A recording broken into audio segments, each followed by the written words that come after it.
Well, the name is Elijah, and I am what you might call an opportunist of sorts. Today I'm looking to snag some prime real estate, a beachfront property next to this beautiful lava lake. So dangerous here that nobody wants to move in.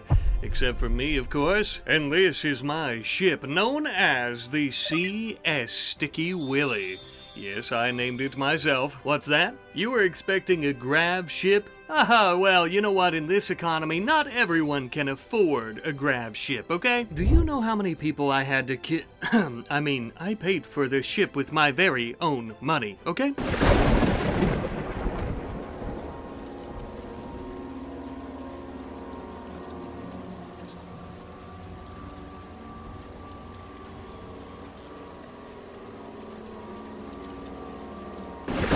Yep, and the people at the dealership gave me a hell of a deal on it. It was practically a steal. Anyhow, though, my friends, throughout this series that we are starting today, we will not only be building a volcano lava base, but we will be building the volcano lava base. As with the start of any grand, blossoming, and thriving colony, we are going to begin by collecting some resources like steel from the nearby mountains, as well as plenty of wood by some trees. Now, building things out of wood so close to a gigantic lava lake, that would just be so super silly, wouldn't it? So instead, we're just going to be building most of our camping equipment out of wood, and also a little bit of steel, of course. With our shabby wooden shelter finally put together for the evening, it was time to get some much-needed shut-eye. And as we lay our weary head on the volcanic stone below, the sounds of a crackling fire and humongous lava pool rocked us happily to sleep like a sweet lullaby. By the next morning, when I woke up, I was starving, quite literally. We needed to find ourselves some grub, and fast, and I did, in the form of a gigantic snail that was too slow to get away from my rifle.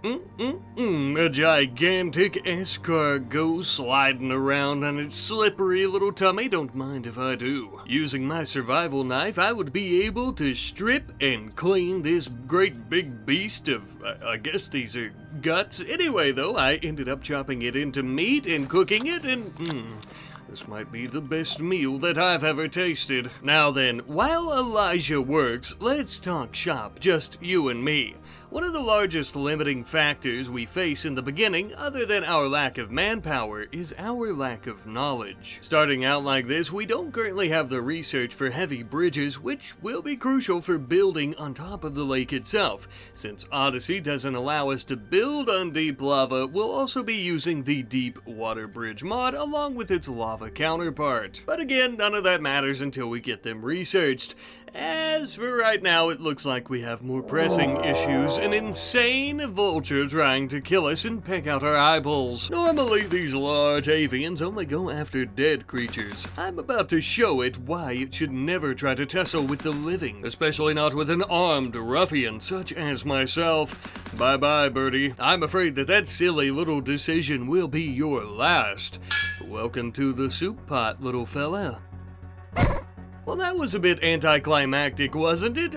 Maybe we could get a real— shit, son of a bitch, our very first raid. Great. Thankfully, it appears to only be one waster pirate with a little blade. Shouldn't be all that hard, I'd say. As we began firing at her, we got her a little bit close to the lava pool. That way, if we really needed to in a bit of melee combat, perhaps we could grab her by her thin frame and, toss her into the molten magma. Thankfully, though, it doesn't seem as though that'll be necessary, as a good little punch straight to her noodle knocked her unconscious. After filling her guts full of bullets, we would tend to her wounds as best we could, as we would actually want to try to get her to join us here. Not only would we like the manpower, but she just so happens to have a much better intellectual skill than us, which would be perfect for researching, which is exactly what we need, it just so happens. It's been a long day, though. I'm glad she dropped this loose, lukewarm beer out of her pocket. This tastes so mediocre. Anywho, now that our base here is finally getting off the launch pad a bit, I think it's time we get some proper storage facilities, that being a couple of large wooden crate stacks, I guess, to store all of our things. That way animals aren't eating them, and of course the lava ash isn't getting all over our berries and snail meat. Speaking of food, we can't expect to live off berries, agave, and snail meat all the while of living here, so we're going to actually be creating our own teeny little field in between these two rock formations where we can plant some rice just for the time being. Eventually, we'll move on to much larger crops and hopefully be able to create ourselves some lavish meals, assuming we don't burn to death by them. We're also going to be collecting some components from the compacted machinery in the mountain. That way we can build ourselves a power generator. Although, we probably should have started our research into solar panels before doing so, because I don't want to be relying on chem fuel, wind, or wood. Better late than never, though, as they say. Unfortunately, though, since Elijah has the intellectual skill of one of these lava rocks around here, this is going to take quite a while. Now, thankfully, though, we had managed to finally recruit Tail. You remember Tail, a few days ago she tried to stab us in our urethra, I think. Well, anyway, she's joined us, she's happy, and best of all, she has a pretty good intellectual skill. Compared to Elijah, of course. And as so, we were tickled plum pink to have her take over the research into solar panels and any other research going forward. She was also the one to give us the suggestion that we should give ourselves, as well as our base here, a name. But for now, I am going to be calling it placeholder because I want you wonderful folks in the comments section down below to provide me with some names that you think would be good for the faction and also for the base. Unlike with the asteroid base in the last series, I will not forget. I promise. But with that, my friends, after a good bit of time, we finally finished our research into solar panels, and we can now begin creating some. Instead of the stock gigantic solar panels, we're actually going to be building a row of some very small ones, collecting power from the sun to power our little base here. The reason for this is, one, our base isn't all that large at the moment, even though these generate a substantial amount of power when all put together, of course, and also, we are going to need to be moving at some point, so we need some solar panels that are a bit more flexible. Now all we need are some batteries. I suppose we'll put it on the docket for Tail to get started on right away. In the meantime, I think I'm going to try to make friends with the neighbors by mining out a bit of gold to do some trading with them. Right after this, though, we ended up having some alpacas that joined us, so I suppose those could be a gift for the neighbors as well. I don't really want any pets at the moment. The very next day, we spent basically the entirety of the day loading the alpacas, which were difficult to catch, as well as our gold and a few other things up into the Sticky Willy. Up and away we go to make a little bit of moolah, as well as possibly some allies. Since everyone else basically wants to kill us, and also because we stole maybe the Sticky Willy from the Imperials, we're only going to be trading with some Outlanders for the time being. The downside to this is they're quite far away, so the ship was really the only way for us to go out and do trading with them, which also means that we're going to have to purchase our own fuel to refuel the ship, taking up a lot of our profits. However, we would still have just enough left over to purchase ourselves a prisoner by the name of Toon. He was scheduled for execution and was about to meet the long arm of the law, but you'd be surprised what people will do when you wave a few bars of gold around in their face. I'm sure he was probably innocent anyways, something about he killed a lot of people and there was so much blood that they couldn't get it out of the carpets for 6 or 7 days. I don't know, but he's our friend now. I'm sure he's turned a new leaf in life. Besides, look at this insane mining skill. This will be very helpful to us right away. Since it's going to be a hot minute before we go about getting those bridges researched, we're actually going to start mining out the little mountain here. That way we can have our base inside somewhere safe and sound. In the meantime, it looks like we finished up our research into batteries, so that's cool. Once we get some of those built and Toon finally gets this place mined out to our specifics, we'll be able to keep the lights on even when the sun isn't out. Oh, such a luxury. And in the meantime, when Tail wasn't researching, we would actually have her cutting up stone chunks into some proper blocks that we can use for the flooring. It would seem that granite and sandstone are pretty abundant in the area, though there are a few tiny deposits of marble that we found as well here and there. Marble, of course, would be perfect, but since we're only going to be staying inside the mountain for a limited amount of time until we get our proper base built, I'm gonna go with some sandstone. Besides, there's a pretty good chance that the lake overflows at some point due to volcanic activity and completely floods this base full of lava, making it all useless and destroyed, so I don't want to waste any good marble. I'm actually pretty surprised that we haven't already seen a lot of volcanic activity, though I must say that I'm tickled none of us have burned to death and we do have a nice place to sleep now. Our next big investment under the mountain here is going to be a proper storage room. Now this is going to take quite some time to mine out, and as Toon was going about this mining out process, we finally got that volcanic activity that we had been longing for. Not really, that we were trying to avoid, but was unavoidable. The tectonic plates under the lake or something were causing it to overflow, with magma pouring out onto the rocks nearby. I'm gonna level with you, I'm not really sure how volcanic activity works, but that was my best guess. Unfortunately, the overflowing lava lake claimed the life of a young beggar child. Yes, very sad, but better he than we. As we were mining out our new storage area, we ended up encountering some obsidian ore, a gorgeous glassy material. Even on its own, it's worth a pretty penny, but it can also be used for weapons and art and other types of items as well. For now, we'll just keep it in storage until we have a better use for it. Once our storage room was finally ready for use, we're going to be using it for, yes, you guessed it, storage, but also as something of a workshop for the time being, our tailoring, and of course, most importantly, our research processes. I just want to take a second too to let you know that I love the textures and stuff on these crates. It's very RimWorld-esque even though they are modded. And this is probably a good time to mention too that for this series and every series I do, there's a mod list in the video description. Okay. Anyhow though, we now begin with the coup de grace, heavy bridges as our research project. Once we get these finished, we'll be able to start building on the lava lake itself. But until we begin building a luxurious fort out on that lava lake, we're gonna have to do with what we have here under the mountain, with a nice little kitchen as well as a chess table to keep everyone entertained. Something more than just some horseshoes, you know. Our kinda sorta trade partner, the Outlanders, have a special request for us though. They have a lot of toxic waste packs and they're looking for a place to dump them all. Basically, if we let them throw their trash here in our home, they'll give us a vanometric power cell. We accept. Now, granted, a drill arm would have been also great to install on Toon, that way his mining capabilities would truly be out of this world, but this power cell is going to generate electricity for us completely for free without anything being added to it, which is something that we'd like to have early on. And truth be told, in a place like this, where it's absolutely swelteringly hot and hellish and there's lava flowing every which way, a few toxic waste packs are hardly an issue.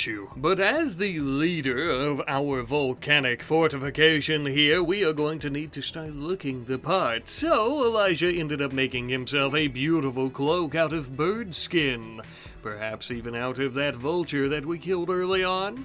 How ironic, poetic even. But as we're sewing together a pretty costume for ourselves, it looks like we have some more waster pirates coming to slaughter us. Good luck with that, you sons of bitches. For you see, little did they know we had a royal tribute collector here, looking to collect tribute as Elijah was hiding inside, hoping they wouldn't spot his face for stealing the shuttle, the sticky willy. Anyhow, though, they noticed the pirates instead, and the two groups began to clash. We rushed back inside to let them settle this on their own. Best that we not get involved in imperial affairs.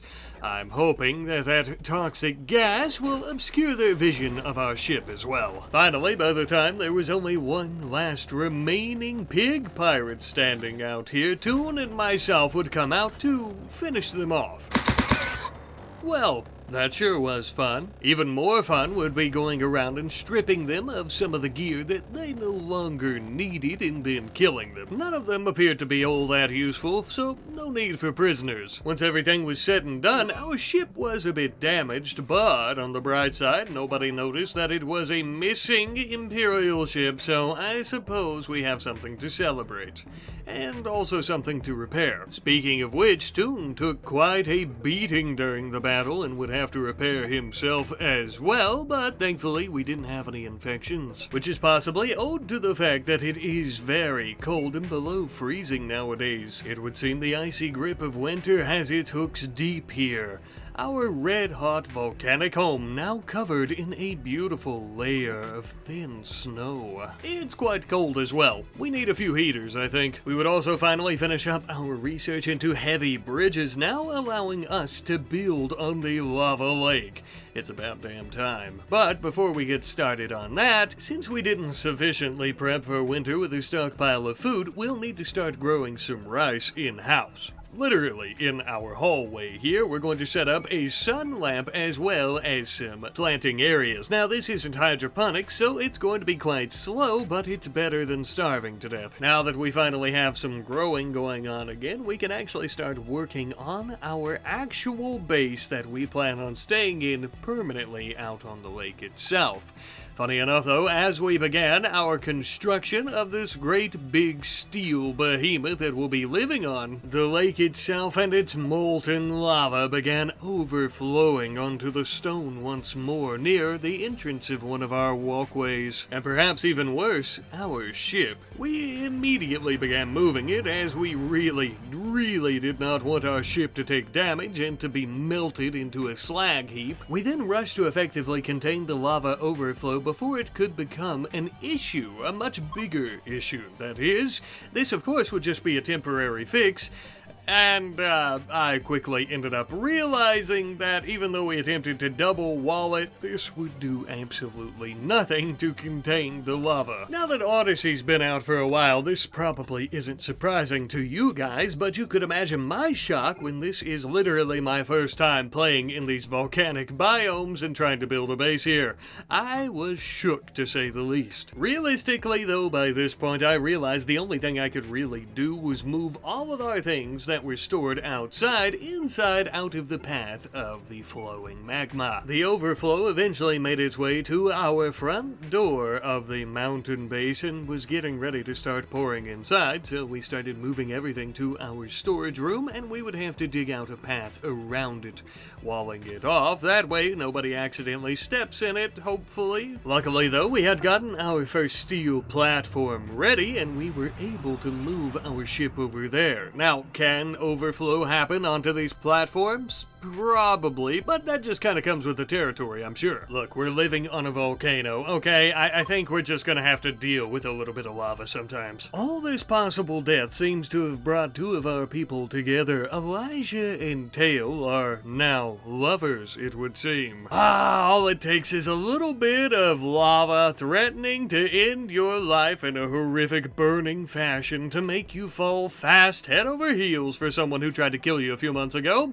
Either way, I'm happy for them. Speaking of the threat of death, it is still ever looming with our large steel walls, quite literally burning and turning into slag chunks, which is never a good sign, but after sitting around and observing this overflow for quite some time, this appears to be as far as it's going. Great news for anyone who didn't want to be spontaneously cremated in their sleep, which just so happens to have been, well, everyone. Now that we know that we're not going to have an overflow of magma inside the mountain base, killing everyone and destroying all of the things that we'd worked so far to get, we were going to start expanding our steel platforms out on the lake once more. This process takes an excruciatingly long amount of time, it's rather hot, and we have overflows constantly happening, so we have to be very careful. And after a while, as the lake continues to expand, we begin gathering up plenty more steel to use, during which time Elijah ended up proposing to Tail, and she accepted. So our two lovers are now fiancés. They're moving rather quickly. You don't believe me? Well, Tail is now pregnant. I was shocked by this. I'm still shocked by this, and I'm the one who is playing, for God's sake. Look, you know, I mean, it's fine. I'm happy for him, I guess, but, you know, we're trying to build a fort out on a lava lake and on top of a gigantic volcano. It just seems rather irresponsible, but, okay. I suppose now, more than ever, though, we need a proper safe, specifically safe place that we can stay out here on the lake. That way, the baby and tail don't end up getting melted. So we were sure to be extra careful when constructing our new residential area. We ended up picking up a signal of a transport pod that was about to crash in the area. Apparently, it contained some type of war chief, someone going by the name of Val, with an incredible shooting skill. Of course, we ended up accepting them into our area here as one of us, since they have a great shooting skill, and also we need some more helping hands, of course. It's a good thing that he contacted us ahead of time to ask, because he was knocked out cold out here in the cold, and we grabbed him before the frostbite got him. Turns out he's suffering from the sleeping disease, and he's going to be in a little bit of a coma for a little over 2 months, I believe it was. We can't tell because he's asleep, but he looks to be much happier here. Although I think once he wakes up, he'll be even more pleased in our new and improved homes. Much more comfy with a side of danger out on the lake. Either that, or he'll be very concerned thinking he died while asleep and woke up in hell. One or the other. Now that we have our first residential area created out on the lake, we're also going to go ahead and move our kitchen as well as our food storage area out here as well. We had to be extremely careful though, because something that was becoming something of a learning process for me was getting things a little bit too close to the lava. For example, if you don't have at least one space between you and the lake, you're gonna get caught on fire. Not exactly our people, but anything you build. For example, our lights, which technically take up the space that is between the building and the lava, so we kept losing them, and I had to make some more room. And by this point, the lava that had flowed into the front of the mountain base was finally beginning to dissipate away and back towards the lake. It doesn't seem like it took all that long, but I think this was about a month or so. Now, moving on, something I want to talk about eventually, a key word eventually, we want to use space-based furniture on the inside of our fort. Now, typically this type of furniture is only used in extraterrestrial bases on asteroids and what have you, but it would also go very well in our molten hell homes and possibly even molten hell motels, as we do also have hospitality installed, but we'll end up seeing what direction we go in. I just thought it might be fun to have a lava fort base with also renting out a few rooms for money. Basically a giant city that is suspended over a volcano, but let me know what you guys think about that in the comment section. Though this is going to be our research for some point, as for right now, we're going to work on some more pressing things like biofuel refining. Reason being, we have a ship, we don't like buying fuel, we'd rather make our own. As we're working on that, we're also going to be expanding our field. Spring has sprung, and we don't want to end up having to use a sun lamp and a heater inside to grow rice anymore for the next winter, so we're going to make sure that we are well stocked on food this time around. And we would also end up working on our defenses, something that is long overdue. Although we haven't really been raided all that many times, it's definitely going to be something that we're going to be dealing with in the future, and most of our issues have been something like, I think we have man-hunting chinchillas that I didn't show because, you know, boring. Either way though, some sandbags and spike traps will make a world of difference. We also got all our solar panels shifted to a new area where the lava shouldn't hit them, hopefully, and we even added in a few extra of them. Now, solar panels, of course, are going to be a temporary power generation method for us. Eventually, we'd like to research geothermal power, but not for a geothermal generator. Actually, because with this research, we can create a lava generator, quite literally harnessing our molten lake to power our molten lake city. It's going to be a big deal, and I'm very very excited for it. Now that we've got a lot of our stuff shifted over to our Lake City, though, we are actually going to be using our old residential area as prison cells. And the Lord knows we're probably going to get quite a few raids in the very near future, and we'd like to have the opportunity to maybe change the minds of some of those pirates and raiders and to convince them to join us here for an epic city and an epic colony. Hopefully. But with that, my friends, our surviving of the volcano comes to an end. And now our thriving on the volcano truly can begin. We have some pretty big things coming in this series, I feel, and not just the fact that we're about to have a baby that's going to be suspended over a volcano and we're going to be raising it and hopefully keeping it alive, but also other stuff too. Anyways, see you later. Well, welcome back, my volcanic, voluptuous comrades, to our volcano base, soon to be a volcano city suspended completely over a lake of lava. We've been researching into biofuel refining, that way we don't have to purchase fuel anymore and we'll be able to make our own, and as soon as we begin today, we have completed said research. Now that we have that useful knowledge under our belts, we're going to start working on microelectronics. The reason for doing this so early on is because we want the high-tech research table, which is going to give us a bit of a boost when researching technologies, of course, and we have quite a few to research, to say the least. This research, of course, is going to take quite some time since we're barely researching at our little wooden table. So, in the meantime, we're also going to be working on something else that takes quite a long time, which is expanding out our city here over top the lava lake. A very tedious task that will go a hell of a lot faster once we have some extra helping hands, which hopefully we end up getting this episode. Ah, speak of the devil, some pig pirates. I'm sure some of them wouldn't mind lending a helping hand after we almost kill them, that is. Dirty, filthy pig skins, they're a bit too tough in the old noodle. You gotta bash it in a few times before you can convince them that you're gonna kill them if they don't join you. They were much better equipped than we had anticipated, so we would have Tail use the ship to try to put something of a blockage and or wall between us and the remainder of their squad as we tried to pick them off one by one. This was somewhat working, but it didn't help matters that Elijah was the only one of us with a ranged weapon that wasn't Tox grenades.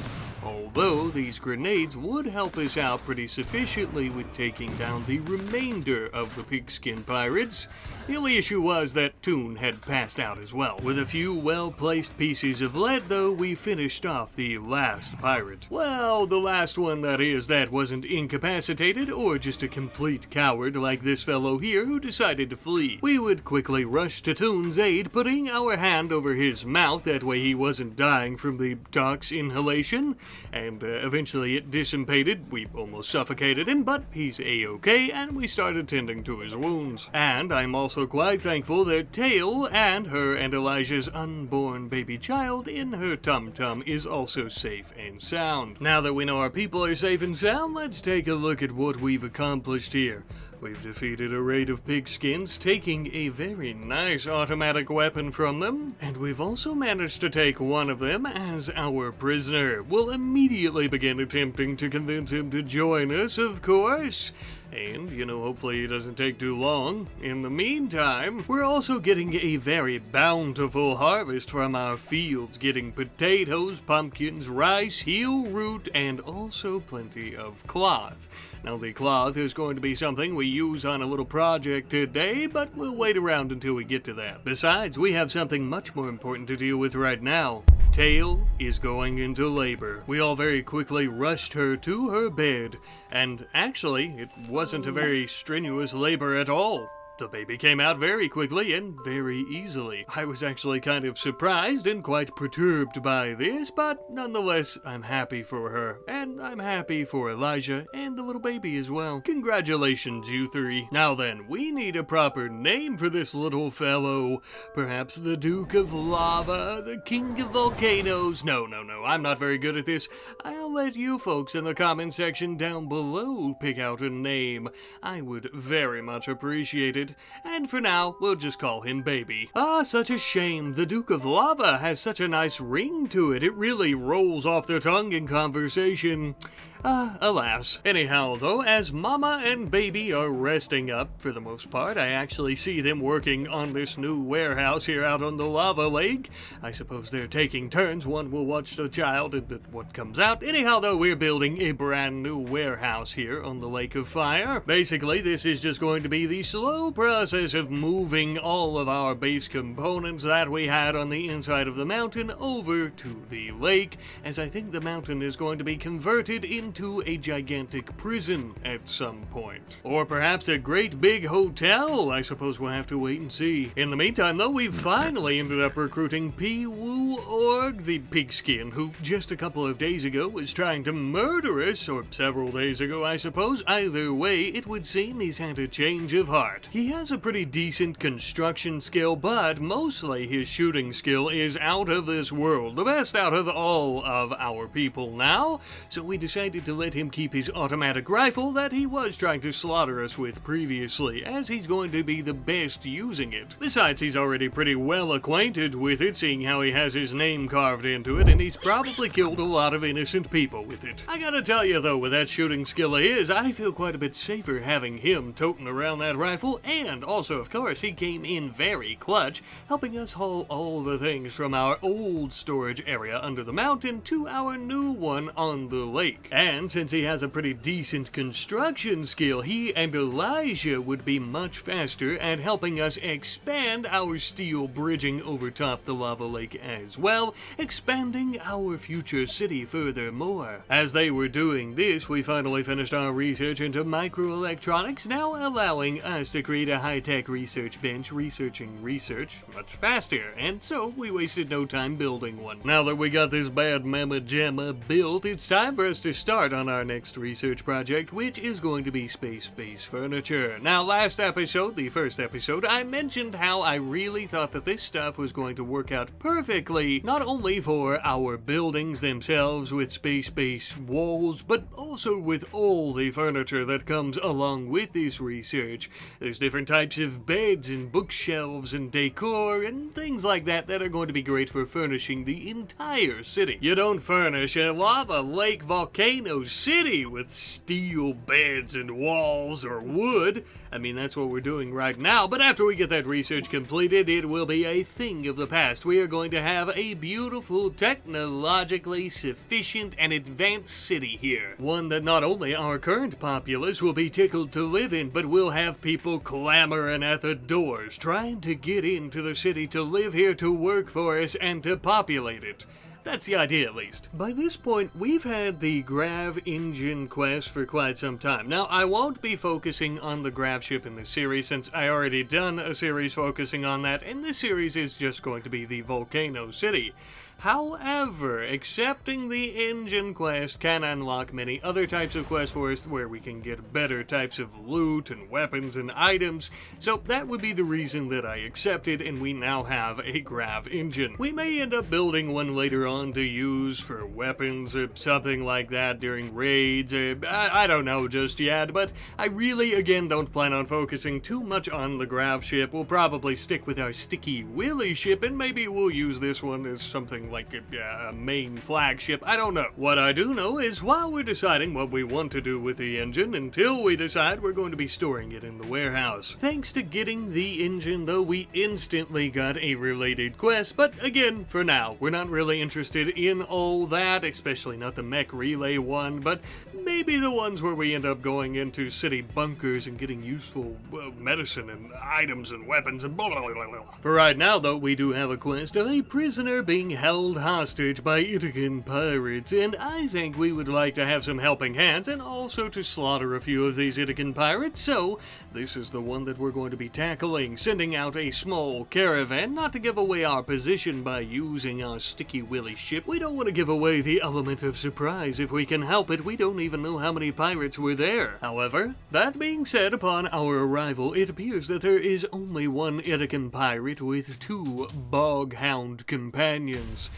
I think we should be able to handle this rather easily, but we'll have to watch out for the bites of those puppers. Elijah and our pig pal would attempt to sneak up quietly, but we were spotted by one of the hounds and instantly had to engage. Thankfully, we managed to fill the last one full of lead just before it could get a nibble on Elijah. Now we would engage in a firefight with this furry warden of this makeshift prison, and he would prove to be inadequate at firefights. Once we cleared out the building, made sure the coast was clear, we offered the prisoner help going by the name of Rawhide, something like that.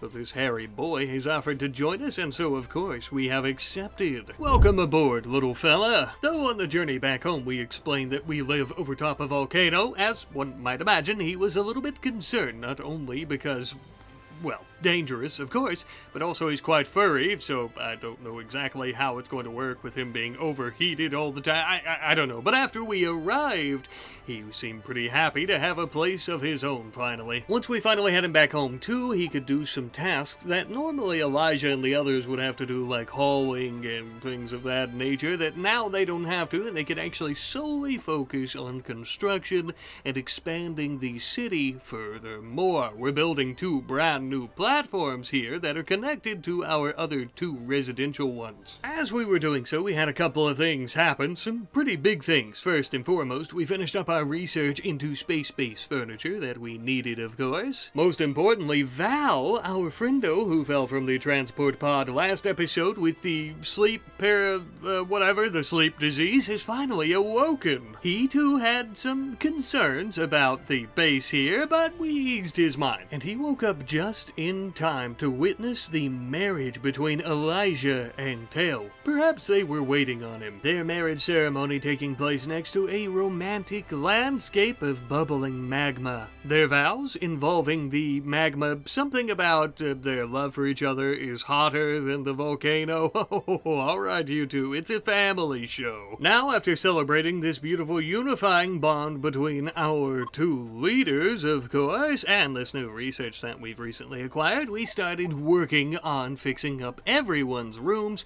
making them absolutely beautiful. Genuinely, I love the way that this furniture looks, and I think it is very fitting. I think we'll end up growing some dye at some point because things are a little bit too gray in some spots, but the bookshelves and the shelves just with some artifacts and decorations and stuff look absolutely amazing, and I think that everyone really enjoys them, and I also think they really enjoy the more comfortable aspects as well, such as the windows that we're installing on everyone's home and room that are going to allow a line of sight out into our beautiful cityscape, as well as the burning pool below. We've also added in some new doors that don't really have a speed penalty compared to the previous steel doors. Now, we used the half doors before, but they just didn't look right, even though they also didn't have a speed penalty, blah blah blah blah blah. Anyways, I like these better, okay? And finally, right in the middle of these 4 platforms that we've created, we are also going to be building a nice little home, a spherical home for Elijah, Tell, and their unnamed baby, known currently as Baby. Consider it something as a wedding gift, I suppose. It was also a fun way for us to test out these modular homes as prototypes before we start building them all around the damn city. And I gotta say that I like them. They're also very airtight and heat resistant, meaning that there's a comfortable temperature on the inside now without having to use any type of air conditioning. We've been having some issues lately with raids and manhunter packs and other threats to the colony, so I thought it'd be a good idea to start researching going towards gun turrets. It is going to take us a little bit of time to get there, but with our high-tech research bench, I don't think it'll take near as long as we anticipate. While we're making our way up the research tree, we're also going to be working on a greenhouse and/or hydroponics building. I don't want to call it hydroponics because we still don't have that research under our belt, so we're basically just using some planter boxes, and i.e. a greenhouse, in my opinion. For whatever reason, even though we're growing plenty of food, I still run into this issue where we don't have enough for winter. I suppose maybe fall and winter just come so early in this biome, in this part of the planet, so I think this is really going to help us out. Now that we have a lot more surface area, we would also start moving all of our solar panels into the city itself with all the buildings that they're going to be generating power for. It just makes sense. And before I forget, we also built some very large windows onto the greenhouse because, well, for one, I thought that they looked really nice and show how fertile the greenhouse is,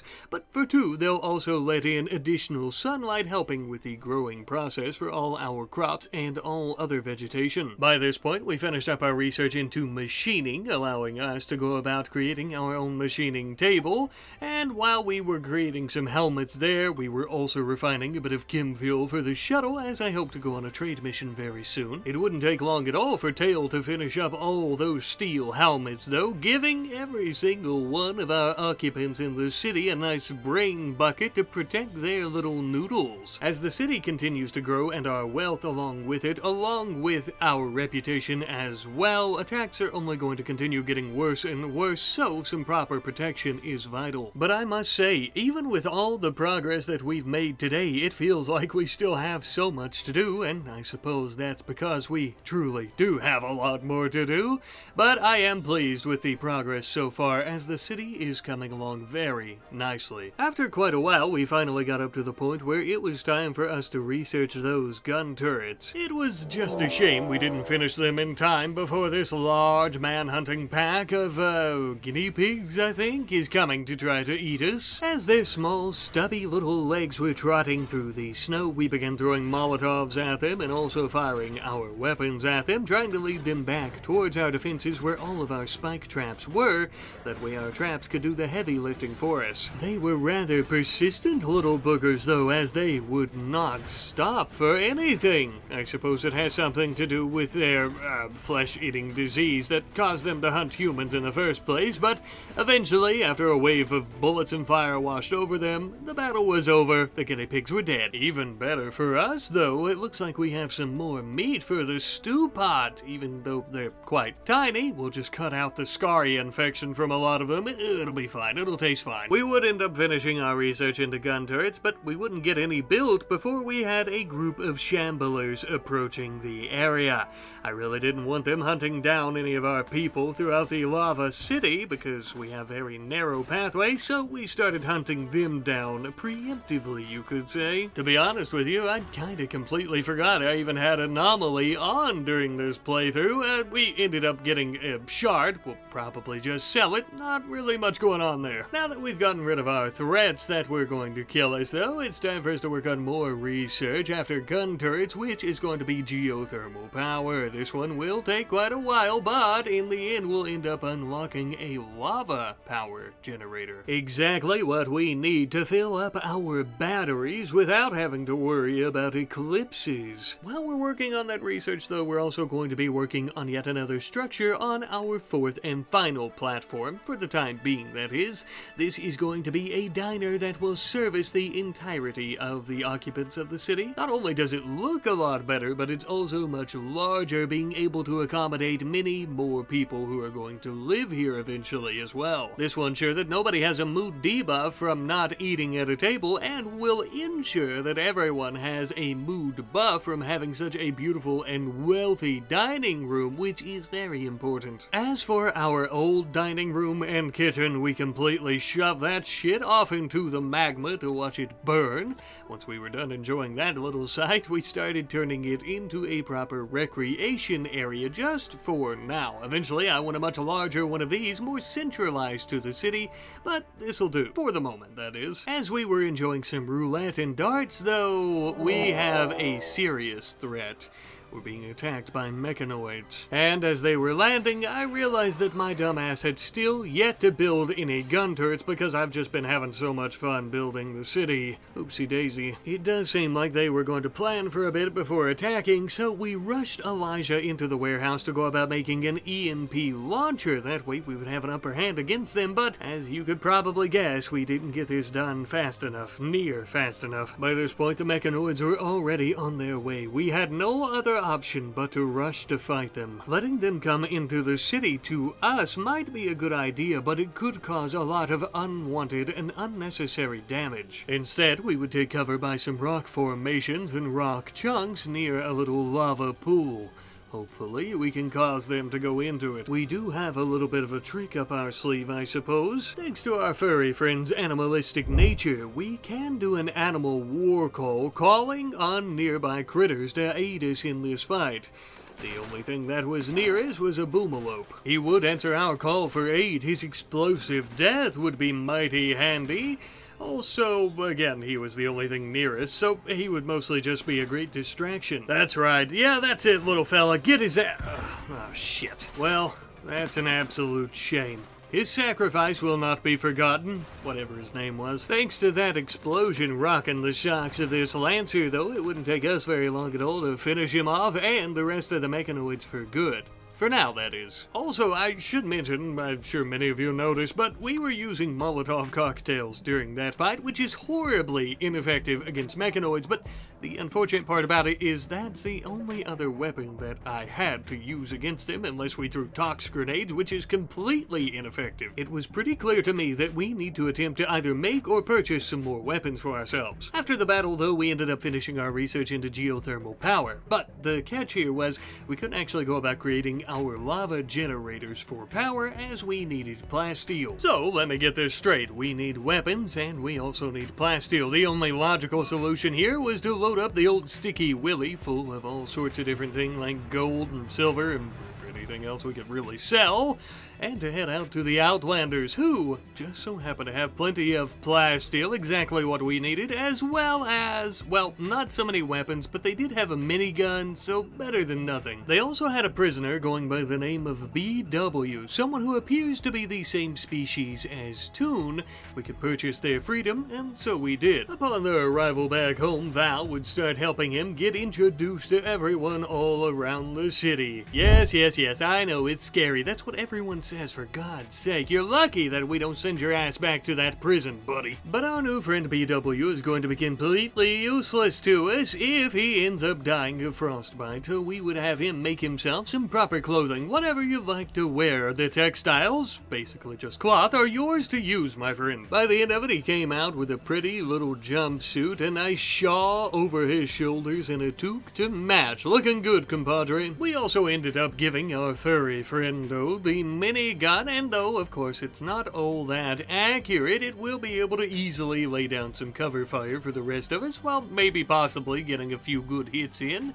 And best of all, we no longer have to use Molotovs against mechanoids. And finally, last but not least, now that we have all that plasteel that we needed, we could start building our very first lava generators, creating a shit ton of power. We ended up building 2 of them, one on each side of the platforms here, and when I say that they make a shit ton of power, I genuinely mean it. As you can see, one lava generator generates about 400 more watts than a geothermal generator. We built 2 of them, i.e. that means we have 8,000 extra watts of power. Pretty incredible. Now that we have plenty of power, one might even say an overabundance of power, we're going to start working on more defenses that will now properly include plenty of gun turrets, meaning that mechanoids or pirates or whoever comes to try to sack this volcanic city will fail. By this point as well, our young baby Mock was finally all grown up. Well, not exactly, but he was able to walk around now, a 3-year-old toddler. For some odd reason, he seems to have a neon green hair. I think this might be genetic. Otherwise, he's probably going through a phase pretty early in life. Either way, it's good to see him utilizing his sea legs out here on the volcanic lake. And now that he's walking around, he can also help us out with hauling and cleaning. We just have to be very careful and make sure he doesn't tip over the side of our platform straight into the magma. Anyhow, though, we would end up building a new area with his help as well. This is actually going to be our very first RimWorld rentable rooms. Now, we have some different prices here, depending on how well I thought that the bedrooms would do for a night or two when people are renting them. I assume it's most likely going to be scientists and whatnot who are renting out these rooms in the very beginning before we get something going like a casino or something like that. So, I didn't want to make things too expensive on some folks who are coming out here to study volcanic and seismic activity. This new little section of the city is going to be referred to as the Hot Pocket Motel. A great suggestion from our good friend Deathwig1. I like the idea of calling these sections Hot Pocket and things like that too, referring to certain corridors and areas of the city. A really cool idea. And also, of course, because Hot Pockets. And as I always like to do, especially in the cities that we end up building, I've been using the props mod to go about making the place look a bit more industrial. We're on top of a literal magma lake at the moment. Things are burning, there's a lot of ash, and shit is gonna get dirty, right? We're not gonna be cleaning all the time, because that's all we'd be doing if that is what we were doing all the time. Cleaning, I mean to say. So anyhow, I think that this gives it a much more industrial, dirty, and gritty look, and I really like that for the city. I think it helps tie everything together. You've probably also noticed that I've used a lot of chain link fence as well as space walls to kind of give all of our platforms an outline. It only makes sense that we would do that so that literally nobody falls off into the burning lake below, of course. And I also think that this really helps tie it all together as well. And the best part about it is using these walls and this fencing actually prevents any fires from happening, as the walls and the fencing have no flammability, so it's perfect. But a great up-and-coming city like this deserves a great name, as do we. Starting off for our faction, we're going to be calling ourselves the Volcanic Collective. And as for our great city, we are going to be calling it the Devil's Furnace, a name that will surely put the fear of, well, the devil, I suppose, in this case, into our enemies, and also maybe give some tourists an interesting destination name. These wonderful name ideas are provided to us by our friends, the Watchful Scribe and Dontaran Vio Serlin 3745, I believe. I apologize, I've definitely butchered your username, but I want to thank you both for providing such wonderful name suggestions. I love them, and thank you to everyone who provided name suggestions as well. The city is really moving forward, and as are our people. Our population continues to grow, our technological knowledge continues to grow, and we continue moving forward. Until next time, friends. Well, what have we here, my vicarious volcanic city enjoyers? Welcome back, one and all. Last episode, we really got our volcanic city base off the ground, and in this episode, we are going to be putting it to use and also expanding it substantially. Let's get started. We're actually going to be beginning today with a bit of research into deep drilling. The volcanic regions are known for their overabundance of stone and rare earth metals, and so, of course, we want to get our toes dipped into that hot water, if you know what I mean. While researching this new technology, we're also going to be setting up our drilling rig platforms just next to our warehouse. That way we're not too far away from any storage areas. Although, since we're going to have a dedicated mining area, I think I'll work on a dedicated storage area too. Before we do that, though, we've finished up our deep drilling research, and we would start building our proper platforms ready for use.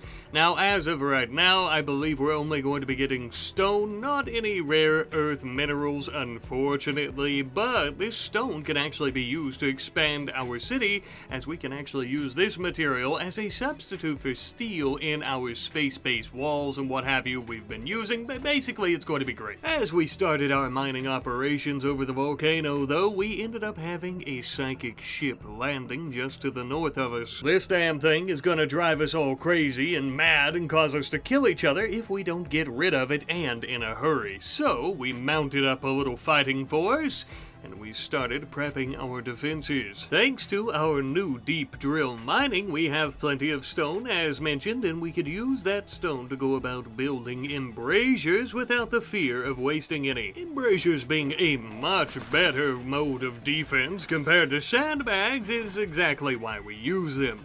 This meant that the mechanoids would have a much harder time shooting through these small slits in the stone to try to kill us. Though they did get lucky on an occasion or two, we ended up becoming victorious by the end of this little ordeal. Now that we've murdered its mechanical defenders, we could destroy the ship chunk, and now nobody will be going crazy and killing each other. At least not due to the ship, that is. But we got rid of one problem and still had to take care of another because we had a great big blight, a gigantic one, I might add, on our entire crop field, which we would end up cutting out and replanting. So that's good, right? Yes, but something that wasn't was a nearby volcanic eruption that was showering these lands with volcanic rock and also large spews of lava pools. Well, no one said it would be easy living here and building a community here. Actually, everyone said it would be the exact opposite, so I guess we got what we paid for. You know who else got what they paid for? Our very first guest. I think we had about 5 or 6 researchers from the Outlanders who were actually renting some rooms from us here,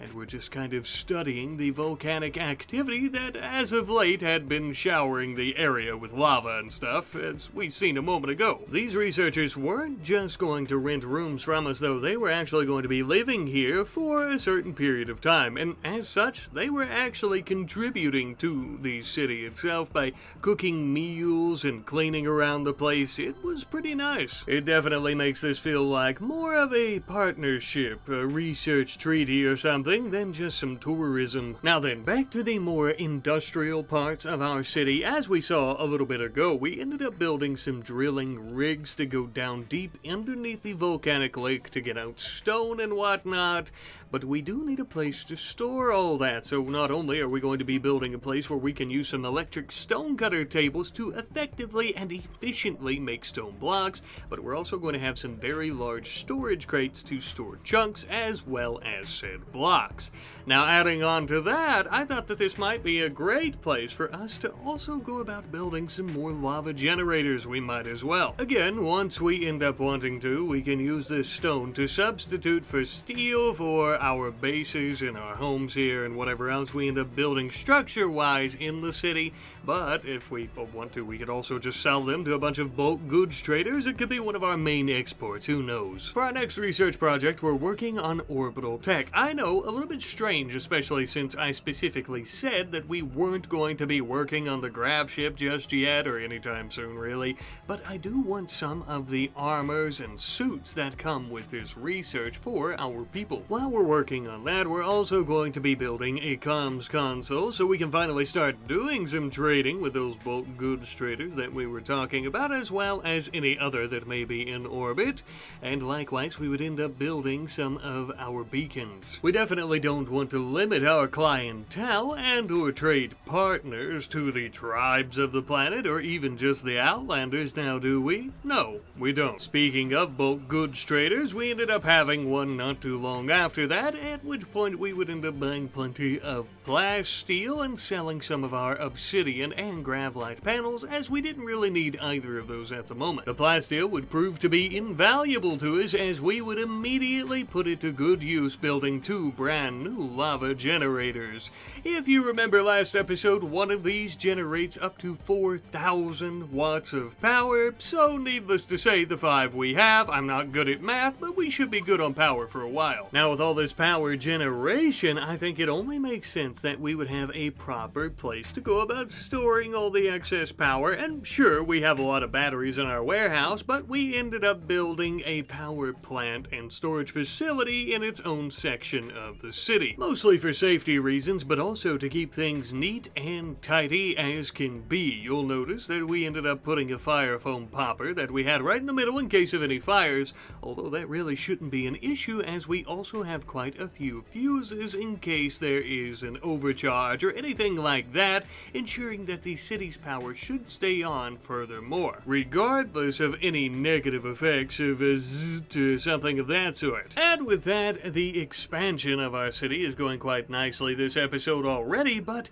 I grow bored of only expanding the base. I think our fine soldiers need a bit of adventure in their life. We have detected a grav core at a frozen ancient terraformer. Now, there are many reasons that I've decided to send some people out on this quest. It'd be interesting interesting to see how they perform in an environment that's completely opposite to where we live at the moment. Grav cores are worth a lot of money, and we can also use it for a grav ship once we end up building one. And also, these facilities always have some goodies. So, all that being said, we're sending out a small team of 3. They'll be taking the old Sticky Willy out on this little expedition, as the destination's quite far away, and it should have a more than sufficient cargo space for anything they need to bring back. Upon their arrival, they were immediately confronted with a very foreboding, intimidating, gigantic glacier right in the middle of a non-frozen hellscape.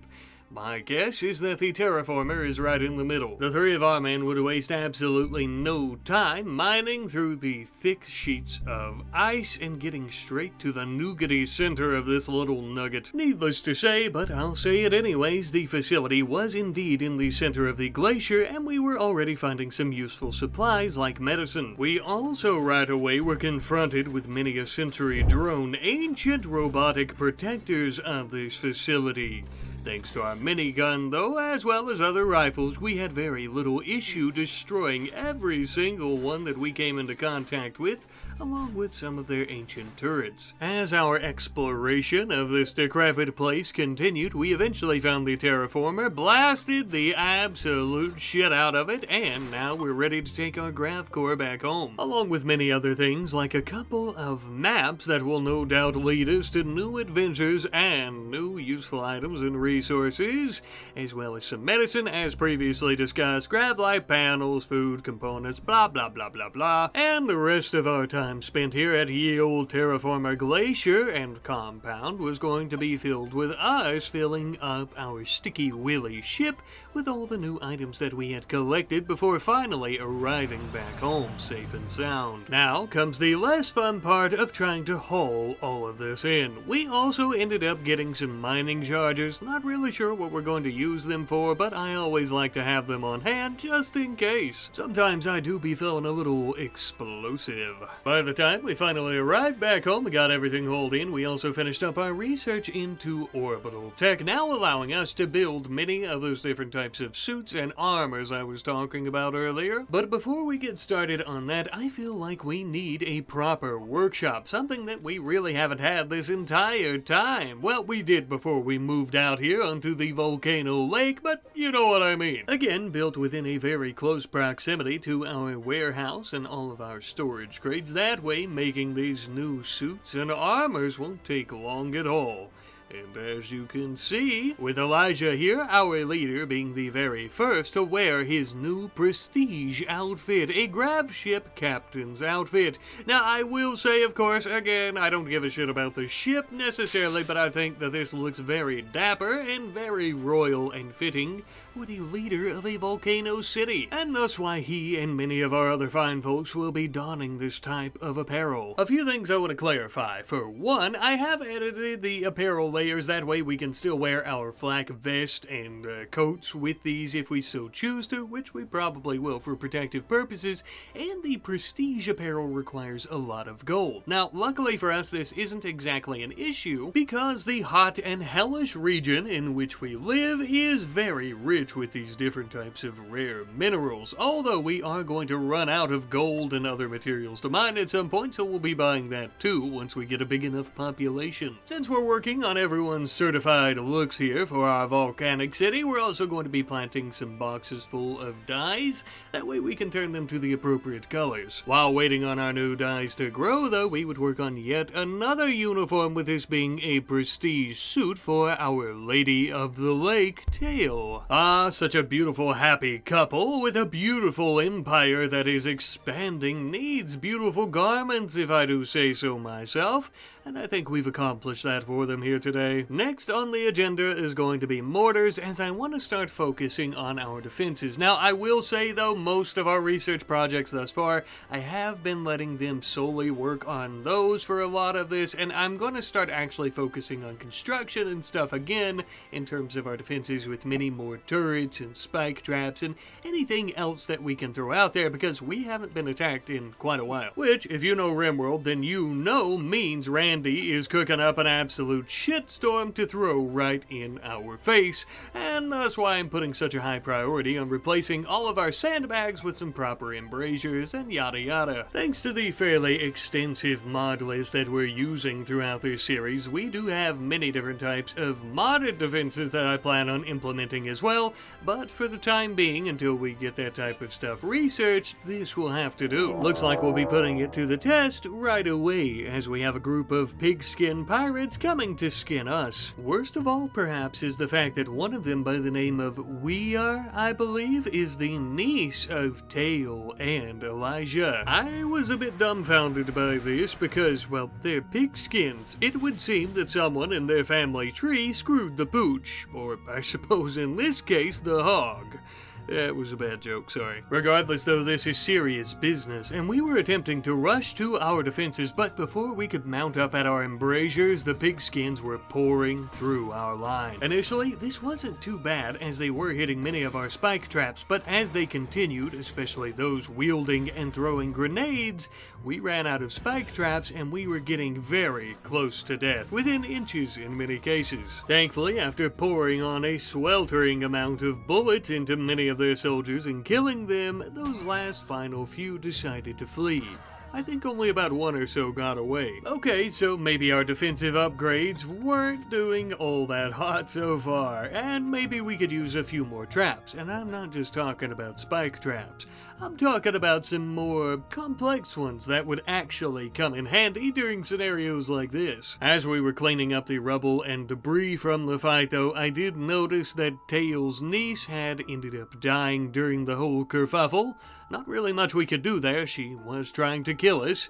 But now that she's dead, I suppose we could at least give her a proper funeral. She was family after all. Elijah, Baby Mock, and Tail would all be here for the funeral processions, and that was about it. Young Baby Mock didn't quite understand as to why his cousin was trying to murder him, nor why she looked like a hoglin, but he was still there. Speaking of which, we need to give young Baby Mock a proper name. Luckily, last episode I asked you fine folks for a proper name for the young lad, and we now have the name of Vulcan. Baby Mock is still a good nickname for him, but we'll try to call him by his first name nowadays. And we actually have a couple of folks who mentioned this, with that being J.E. Clockwork 3058 and Sir Ignacio, both recommending Vulcan. Maybe spelled a little bit differently between your two comments, but it would seem that you both had the same idea for the most part. Thank you guys ever so much, and thank you to everyone who suggested names for the young lad. I will say I also really like the idea from you, J.E. Clockwork, about the baby's name being from mythology, as I feel like this city and our faction here would probably put a lot of importance on mythology, given their industrious nature. Speaking of their nature, and also kind of their culture, our dyes are finally grown, and with that we're actually going to be going and dyeing Elijah and Tail's armor. This is something that we're going to be doing for everyone as well at some point, so I suppose I'll save the grand reveal for then. We're also going to be doing some trading with a combat supplier in orbit, purchasing some Hellcat rifles, and just as well some incinerators. Basically just some flame-based weaponry, anything fire. Probably a bit obvious, but I think it's quite fitting given our location. I like to think that having a city over top of a volcano and or a lava lake here, where volcanic activity is just par for the course, that we would almost make it part of who we are, not only as a city, but as a people, and as our culture, as I was briefly discussing, and thus as to why we would use this weaponry. I also like the idea that perhaps we even refuel our weaponry with some of the flames from the lake, or maybe that's some type of rumor or something that's started. But you don't want to hear about those nerdy-ass details, you want to know what the hell I'm building. Well, my friends, this is going to be yet another great addition to the industrial part of the city. This one is going to be a ranch and or some type of animal breeding facility, I guess you could say. You see, now that we're going intergalactic with our trade, I feel that it's only appropriate that we would have specialized items that we'd be selling to these traders given our position here in this region. And there are some very special animals that we could grow for their meat to sell. Perhaps one of the most exclusive animals that we have access to are these large lava snails, which, as mentioned, are pretty humongous and thus give off quite a bit of meat. We know firsthand because in episode 1 we ate and survived off them for quite some time. And thanks to the incredible animals and taming skill of our furry friend, it was actually extremely easy to immediately tame 2 of these little critters. Little being sarcastic, I suppose. One a male and one a female, and they would start breeding like no other right off the bat, wasting no time, which I guess is good for our operation here. I don't mean to be that guy, but you guys love naming things in our series, and I love having you guys name things in our series, so if you have any names for our snails that we currently have and that we will be giving birth to very shortly, please feel free to leave those in the comment section down below, and thank you in advance. We would also finally finish our research into mortars after putting it on the back burner for several days, and now freeing us up to go about making flak armor. Normally, we would just go and find some off some corpses before they turn into corpses, or we would just purchase it, but since we have so many resources here, we might as well make our own. While we're researching that, we're also going to go ahead and add in 2 of our mortars. That way, we have them ready to go at a moment's notice. And you'll notice that I put a military crate, which had to be swapped out for a wooden crate, because for some reason I couldn't put shells in the military one, whatever. Right in the center here, that way there's an easy access to shells at all times as well, for a simple defense plan. Ready 24/7 to drop some burning shells on some heads. Now, we've done a lot of building this episode, and you might notice that the western and the northern parts of the city here are the more industrial parts of the city, while our more centralized southern, I guess right now, and eastern parts are mostly our residential and also our kind of tourist rentable areas for scientists and things of that nature, right? Well, just as with any city, you are going to have the good parts of it, that if you're trying to stay there even for a couple nights, it's going to be quite expensive, and on the other side you'll have the bad parts, like right here on our industrial side with much less defenses, and not actually on the volcanic lake itself, where we are going to be building some very cheap rentable housing. These mobile bases are quick and simple and easy to make, and since they're technically mobile homes, I guess you could consider this a really cheap trailer park. Although the inside is still pretty nice, because we want everyone to enjoy their stay here, they will have to bunk with some other folks, making the quality not so hot. No pun intended. Immediately after this construction was completed, we finished that research into flak armor, and we would waste no time going about making many a vest for every single person, even those who are wearing their vac suits. As mentioned earlier, I did edit those layers so we have that doubled up protection. Once we had everyone in their uniforms, we also dyed those uniforms to a nice red and black. That way they could somewhat match our glorious leaders. I think a very uniform looking, well, uniform is exactly what we would have here. And obviously the red, yellow, and black sticking with our themes and colors of fire, along with our weapons, which now everyone has, being Hellcat rifles, incinerators, and even Molotov cocktails, down to our smallest little soldier. Yes indeed, even young baby Vulcan here is ready for a good fight. Not really though, because he would get punted like a football, but you know what I mean. Anywho though, we are actually going to start working on the research into hunter drones. Thanks to the mods that I have installed, this doesn't just unlock hunter drones, this also actually unlocks many different types of drone traps as well as packs, but we'll build some of those in a second. As for right now, I want to give credit where credit is due to Sir Ignacio and the Grim Jack from CPT for giving me the wonderful idea of instilling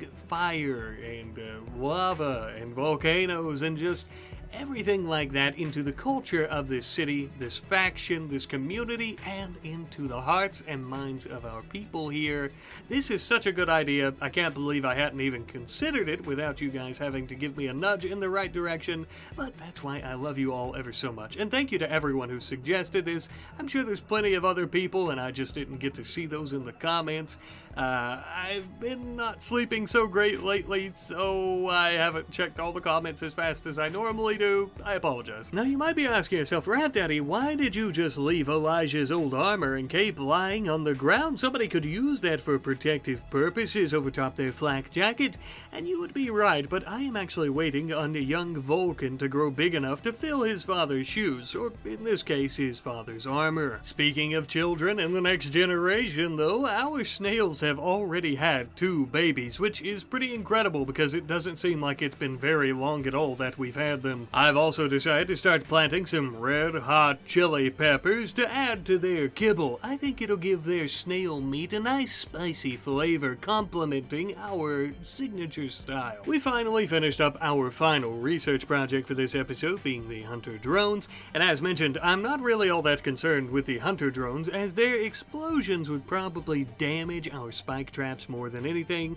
so we actually started building some wasp drone traps as well as sentry drone traps. Essentially, the next time our enemies walk through this area, they're going to activate 3 little drones with a shotgun for a hand that will immediately start attacking them as they're attempting to dodge the bullets from our turrets, as well as not step on a spike trap, all the while being chased down by our wasp drones. We also immediately started the production of a couple of the sentry drone backpacks, meaning that 2 of our fine folks here can throw down a little automated helper anytime they need. But my friends, I think I'm going to go ahead and call the episode here for today. We've put a heavy focus on a lot of our industrial side of the city and also the culture of our people, something that I want to get established early on like this in its own dedicated episode before we kind of start moving on to the more tourist attractions and things like that throughout the city, as well as our gigantic lava snail farm and perhaps even a volcanic mega prison with just a little something on the drawing board. But all this and more next time. Welcome one and all to the City of Wonders, the floating, flaming city upon a volcanic lake. In recent episodes, my friends, we have been building our city, but today we will finish it once and for all. For the most part, that is. Lately, we've been turning the city into basically an industrial powerhouse for mining and for power generation, but we have been getting a lot of visitors who are mostly scientists and researchers. Today, I would like to turn the city into something of a tourist attraction. There's just so much money to be made, and we're literally on top of a volcano. It's the only logical next step. So, we're going to be beginning today with some research into basic electronics, as there's a lot of different things under this research I'd like to build for our tourists. As we're working on that research, we're also going to be building the bare bones of a casino. I have been floating, no pun intended, the idea of building a casino atop our magma lake for quite some time, and I think it's time that we put that talk into action. It's truly going to be a wonder of the region, and honestly of the entire planet. As you can see, we are going to be building it out of some of the finest materials that we have, such as our fine marble flooring. And we are immediately going to begin installing some of our gambling machines. We're putting in a few slot machines on the left side here. We also have a desk, and we also have a few areas where people can just kind of sit around and enjoy themselves. By this point, we finished up our basic electronic knowledge, and it's time for us to start working on the research into some proper rugs and sewing techniques. This will unlock a few different types that we can use. Now, we do have a few that go with the space bases, but they're just not quite large enough or as beautiful. It wouldn't take us very long at all to finish up that research, and now we can finally put in some rugs into our casino, which is now finished as well, at least the western wing. As mentioned, we have many a slot machine. We've also went out and dyed all of our furniture, as well as some of the televisions that we built with our research from basic electronics. electronics. All in all, I feel like this is going to be a wonderful place where all of our guests will feel very compelled to go about spending their vast fortunes that they no doubt have.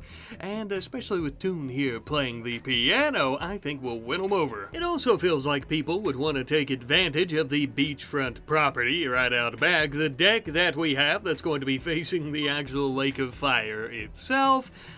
Probably a good place to get a suntan for more reasons than one, I would say. I know, it seems dangerous, but we put a little radio there to keep them entertained, and hopefully that'll keep them distracted, and, they'll watch any children and animals and make sure they don't fall over past the chain link. Perhaps we should keep a legal team on retainer. Sometimes the pen is mightier than the sword, but when it comes to these pig pirates coming to slaughter us, I think it's going to be the opposite, especially in this particular case, because it looks like one of them, going by the name of Pete, is the leader of the pigskin pirates. Oh, this should be interesting. Funny enough, it looks like Pete here is the only one of them all with some nice marine armor, as well as a unique charge rifle. Well, I suppose we can't say he didn't come prepared, but even with him by their side, something tells me our defenses, as well as our own volcanic might, will be enough to stop these bastards before they even really get started. Pete was an idiot to have come with him thinking it would make any difference. We'll be doing him and the pigskins a favor today by putting these people out of their misery. Our drones would immediately activate, peppering their asses with a scatter gun. Thanks to them, as well as our swarm drones for keeping them busy, we would be able to move in and start catching them all on fire with our incinerators. Jets of flames cooking them alive. Smells like pork chops, Pete. With their leader burning alive in a thin layer of snow on the ground, the others were completely discombobulated without his guidance, and we would continue consuming them with the wrath of the volcanic waste. The hardest part of this entire process now was trying to burn someone who wasn't already on fire. We leapt in very quickly to snatch Pete up so that we could rescue him and take him back to our prison. All the while, his cowardly little band of hogs would flee the area. And with that, it would seem that we have a rather large mess to clean up, but literally, and I do mean literally, none of our people were even slightly injured from that battle. Truly a glorious victory. Not including the fact that we would end up taking two of them as prisoners, one of them of course being the leader, Pete, who would definitely not be willing to join us. Initially, I thought about executing him, and then I thought, well, that would be such a waste, as the Outlanders would probably pay a pretty penny for a ransom or to take him, and that way they could execute him. But I think we'll keep him alive, and we'll keep him here. Though I will admit at this point, I still didn't know what I was going to do with him, and I wasn't all that tickled about keeping him alive and wasting our good food on him, but while I decide, we'll let him stay in our prison. And as we're doing that and waiting on our prisoners to heal up, how about we finish up that casino? It was time for us to work on our eastern wing. This is where we're going to have our poker and roulette tables, as well as a few different entertainment centers. Now, of course, the entertainment is going to be free of charge, with some large televisions and seating areas, just as on the western wing. But all this just to try to bring them in to force them to end up spending a good portion of their riches. A small price to pay for crates upon crates full of silver at the end of the day. Hopefully, that is. We're gonna need some pretty wealthy clientele, perhaps some of the 1% from the Outlanders, I'd say. We'll see. It'll take some time for word to spread of our new luxurious palace here. I think most people, especially extremely rich people, would probably be pretty concerned about coming here and standing on our steel platforms because they don't want to burn to death, so we'll have to be patient with them. Unfortunately, though, after finishing the casino, 2 of our lava snails would come down with the plague. Now, we were using herbal medicine to treat them, but I quickly swapped this over to industrial since we're going to be breeding them for a profit. We can spare no expense to keep our slow-moving, sticky little money bags alive. And while we're talking about our snails, last episode I asked you fine folks for some names for these little cutie patooties, and you guys have happily provided me the names of Slugma, Magcargo, and Anti-Gary, Squam, and Dragon. And these names come from our friends FrancyPants6519, Captain Slime and Toast, Benatar358, and AlexDB00. Squam being an actual scientific name for the scaly foot snail, Dragon, because of course they are similar to iron snails, and then we have Slugma and Magcargo because of Pokemon, even though you said no particular reason. You can't get one in over on me. And of course Anti-Gary, because he's basically the complete opposite of Gary the Snail. So thank you all for your name suggestions, and thank you to everyone who has been leaving name suggestions. As of right now, I think we're only going to keep about 4 of them for breeding purposes, but if our operations scale, we may use more names, so feel free to leave those if you like. After ensuring that our snails were not going to die of the bubonic plague, we would start expanding the city once more. I plan on putting some pretty luxurious rooms for some of our top tier guests in this area, but while in the process of doing so, we would have to ensure that we were mining plenty of steel, which even in this region we're starting to run a little bit low on to try to keep up with demand. However, steel wasn't the only thing we were mining, as we had a much more valuable resource, obsidian, perhaps our most valuable resource of the region. This glassy little material is perfect for making beautiful art so that we can use that art to decorate our luxurious rooms and our casino, of course. Not only is this art great for decorating our businesses and also some of the places that we're going to be renting to guests, but we could also sell it for a bit of boost in revenue. With numbers like these for beauty, it's not hard to see why everyone should be clamoring to get into the casino or to get their hands on one of these little sculptures. During all this construction, I almost forgot to mention that our young baby mock and/or Vulcan has reached the age of 7, now allowing him to do quite a few other things. We would also end up giving him a minor passion in crafting and mining, as I find these to be the most useful skills. I expect that when he's older, he won't be staying in the city and he'll need some stuff to help him out with survival, unlike making art. I realize it seems a bit strange, but I'm thinking that young Mock, once he's an adult, might go off on his very own adventure. Perhaps in the Sticky Willy ship, or perhaps in a grav ship. All I know is he probably won't want to stick around here with his parents and go about governing a volcano city with the pencil-pushing bureaucratic bullshit and all the other boring stuff. Speaking of city management, though, it's time for us to build those luxury rooms. Just to the east of the casino, we're going to be building 2 of them. This is what we'll be starting out with. Some nice ones with a luxury dresser, as well as other amenities and furniture and things like that that you would expect, and they're going to cost 100 silver per night. As we continue expanding and as our business really gets booming, we'll build some more of these, but this is good for now, I feel. A little bit of time later, and Teet ended up joining us. Teet being one of the pigskin pirates who tried to murder us. She's also wearing her old master's marine armor. We felt that she would probably suit it pretty well. Also, Pete got burned pretty bad inside it, so it kind of smells like baby back ribs, and she was the only one willing to wear it. We had her dye it to a more appropriate faction color as well. We ended up deciding to enslave Pete at this point too, as we thought that just keeping him in the prison and feeding him and occasionally speaking to him was really such a waste. I initially was a bit conflicted on enslaving him, but he is a filthy pigskin and he's our enemy, so we might as well, I suppose. Besides, we'll be treating him fairly well. As you can see, he has a nice room, unlike most other slaves on the planet. And since he's not all that great at most things, and also because we wanted to humiliate him just a little bit, we would make him work the cash register in our casino. This way, we get revenge on him for trying to kill us. We also get free labor, and the rich outlanders get to come in and see him be humiliated as our worker. Everybody gets what they want. We also get their money. Speaking of which, these were some of the first wealthy Outlander guests that we were having. Some of them even had enough silver to stay in our luxury rooms next to the casino, where they would be spending the remaining bits and bobs of their silver. Needless to say, I was quite enthused. Now that our tourism is really beginning to take off, we have to be able to ensure the safety of our guests always at any given moment.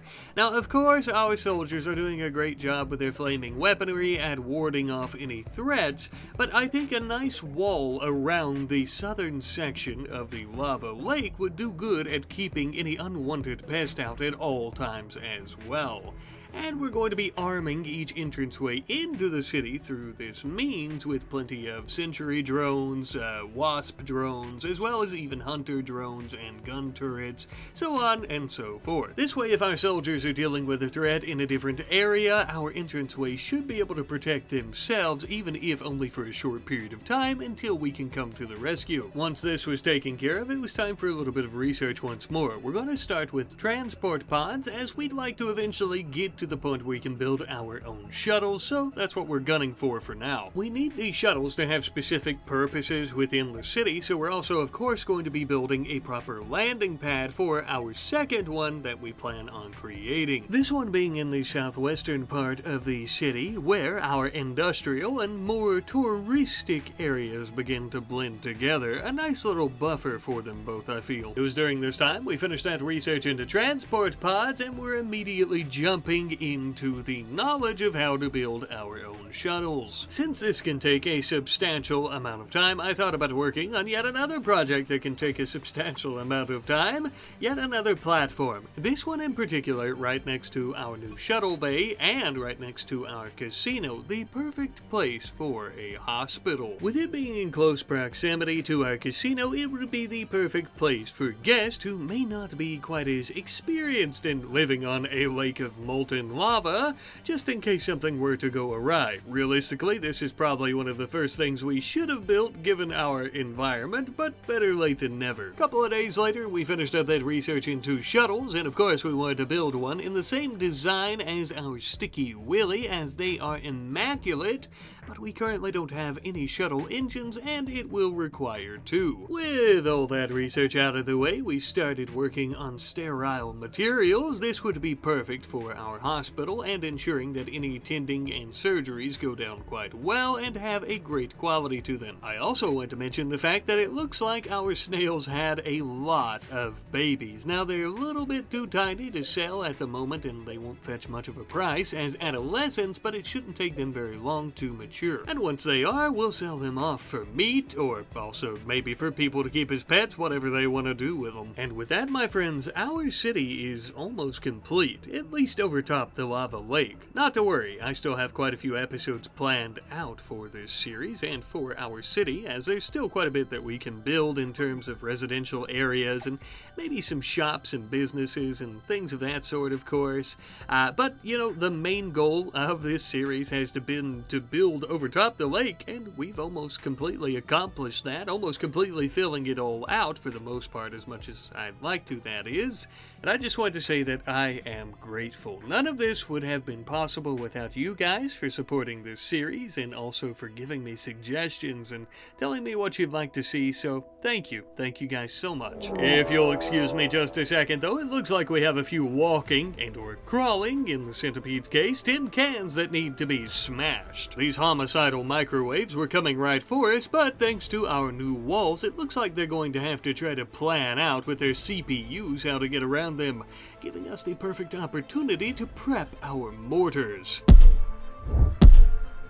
Not that it really mattered all that much, because out of 4 shells, we completely missed all 4. And now the scythers and centipedes are coming in 2 different directions. Not exactly ideal, but I think we'll be able to handle it. Especially thanks to Pete's good old unique charge rifle. This bad boy should start melting through their metal shells like butter. That is for the small handful of scythers who end up making it past our spike traps and all of our drones, which actually ended up not being all that many. Truly, it seems that the real concern here was going to be the centipedes. Giant, crawling, murderous tanks. Interestingly, after our sentry drones were activated, they would actually go out and start hunting down the centipedes. I thought this was pretty cool, as I had no idea they would leave a certain radius. It didn't exactly matter, as they couldn't hold their own against a centipede, not even 3 of them at once, but it did help with damaging it quite significantly. At our southwestern entrance tail, Andrew Wheat ended up taking down the first centipede with his mighty minigun. They began heading back up this way, finally, as Elijah and the others were facing off with the second one, after throwing down a few of our drone sentry packs, it too would meet a similar fate. The battle was over, and the mechanoid invasion against our ferocious fiery city has been halted for the time being. Perfect timing, I should say, as we needed some steel to continue building plenty of platforms and more plasteel for our upcoming shuttle that we plan on creating. I will say I find it strange, though, that the mechanoids are trying to attack us here.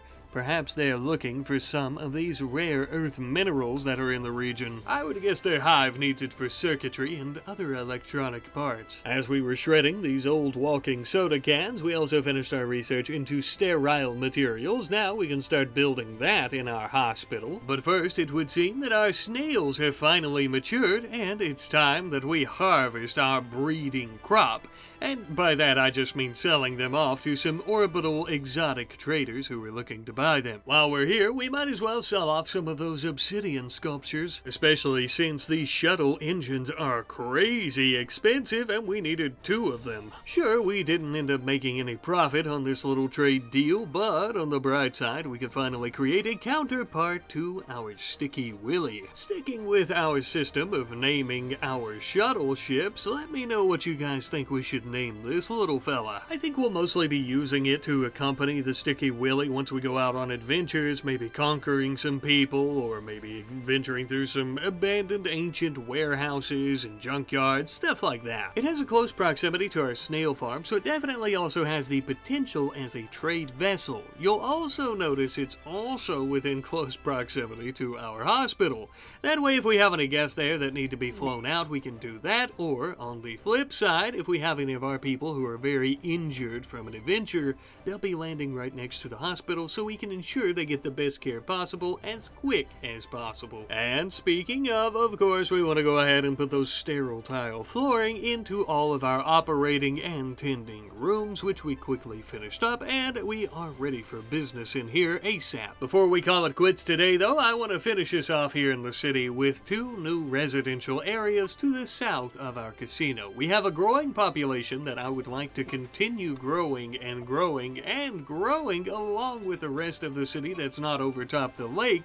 We need somewhere for everyone to sleep and to stay. Not much more to really say about these. They're nothing too fancy. They have the basic bedding as well as end tables and desks and cabinets that all of our other ones do to keep everyone happy and to keep them from having mental breaks. With our city basically finished though at this point, let me know what you guys think that you would like to see added on to the city and some of the smaller parts over the lake, or also on the beaches here with our volcanic rock around the lake itself. Maybe some shops, maybe an armory, stuff like that could be quite useful.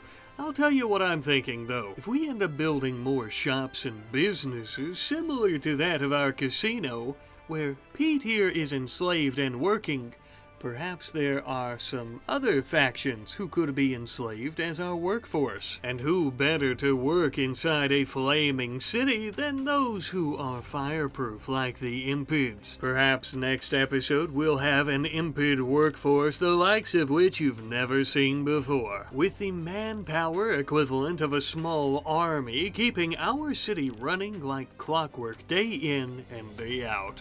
But I suppose that'll be next time. See you later. Hi there, welcome back to our Volcano City. Yes indeed, our steel platform above a magma lake where we all reside. This entire series we've been building a great big city above a volcano, as I just said, and as you can see with your own 2 eyes. And since we have a big city, we need a big workforce. Last episode, we actually enslaved the leader of the Pigskin Pirates, and maybe discuss some options for our workforce, like enslaving the entire Impid race. Well, I don't know about the entire Impid race, but maybe a village or 2 to work in our casino, as well as our lava snail farm, and maybe to tend to some of our guests who are renting rooms throughout our volcano city. I think that would be plenty. Of course, though, this is easier said than done. We have to go out and enslave all these Impids, but But before we do that, we need a place to keep them all so that we can enslave them. Lucky for us, we still have our old mountain base, the place where it all started before we actually started building out on the lake with our platforms for the city as it is now. We were using it as something of a small prison, but we rarely get all that many prisoners. Now we are going to be transforming it into a mega prison facility. I would say on average, Impid Village probably has between about 12 to 20 people living in it at any given time, depending on the village, the size of the village, yada yada yada. So we are going to have a capacity in our prison of at least 14. Of course, we can double up on our beds if we need to in each room, though we prefer not to in case there's a massive prison break. But we could also end up expanding it out later on if we so choose. Gonna level with you though, I don't think either of those things are going to be necessary. This should be plenty, and as you can see, the prisoner that is going to be dwelling in each of these rooms is going to be mighty happy. Each room has all the modern amenities that anyone could ask for. You have a nice dresser, your own desk, some lighting so you could see, a semi-comfortable bed, a nice potted plant to go potty in. Now I know what you're thinking though, these are filthy impids. Why would you want them to be happy? Well, the happier they are, the less likely they are to have mental breaks in here before we get them enslaved. Now then, we have our prison. It's time to go out and get our prisoners. Not to worry, as the captain is going to be leading a squad of all our able-bodied men, and also women. Now I do realize with this little amount of soldiers, there could be some security concerns. As pointed out by our friend Keela Kola Cart 9332, we do need some pretty major defensive upgrades, but even so, I think we should be able to take them, and if not, we'll just jump back in the shuttles and get the hell out of there. That is perhaps one of the biggest benefits of using our shuttle ships, as we can get there very quickly and efficiently, and we can also get the hell out of there the same way. Speaking of which, we had finally arrived. This village, from a distance, appears to not be all that heavily populated. Just enough people to fit into our prison, though I don't expect that we'll be taking all of them. Now, you might have heard me talking about a moment ago how there were some security concerns. Now, most of those are going to be avoided by the fact that we brought all sorts of drone packs with us. Hunter drones for congested alleyways like this one, as well as sentry drones to take the brunt of the damage by being much closer to the tribespeople. I always try to come prepared, and having a small little horde of sentry robots chasing down tribespeople as they flee their own village is what I call prepared. Now, normally we would attempt to chase these poor dumb fools down, but we had much more pressing concerns like trying to tend to their allies who were bleeding out in the thin layer of snow. That way we could try to take them home to enslave them. One or two did end up bleeding out before we could save them, but all in all we ended up with 5 people to take home to our prison. Here's hoping they don't get any infections on the way there. We chucked our new potential employees into our shuttle, and then we started scrounging throughout their village looking for anything and everything that we might find useful. As you could guess, there really wasn't anything. Well, actually, there was a prosthetic leg, so that's something. I normally don't mention any body parts or prosthetic limbs that we find, but this one in particular I think will be quite useful for Tail, who, ever since we've met her, has had a peg leg. This could be a pretty good replacement for that. It'll definitely make her a little bit faster. Sometime later, we eventually returned home, and we started getting all of our prisoners out of our shuttles and taking them into our new mega prison, their home sweet home. For the time being, that is. In the prison lobby, as we're attempting to break their spirits and their willpower, though, we're also going to be building some armor racks that will be stashing slave collars and slave straps on. That way, as soon as we get them enslaved, they'll have their outfits ready to go. Now, prepping their outfits before we enslave them, that's a smart move. Building their residence before we enslave them, also a smart move. But we didn't do that second one, so now we have to start working on that. These slave quarters are going to be built on the industrial side of the city, i.e. the western side. They're also going to be in close proximity to the casino as well as the snail farm, and that's because, as you guess, this is where they're all going to be working for the most part. Even though most of them are going to be working some type of customer service position or sales position, we still need people to run our deep mining drills. Since work conditions out on the mining platforms can lead to lost limbs and also angry slaves, we are going to start working on some terror sculptures to put in their residential housing areas to keep them all terrified and under control. These sculptures, and also a few kind words from some obsidian clubs to the back of the head for our fire-breathing friends, should keep them in line for the most part. Speaking of which, 5 out of 5 of our potential employees have survived any type of wounds or infections and have now finally joined us. Now then, time to show everyone around the mining rig platforms out on the molten lake. Yes, chop chop, we need plenty of limestone. I have some pretty big plans. Except for you, Dov, you're doing a great job. You just stand there and manage that register, and that's about it, really. This labor distribution system might be a little unfair.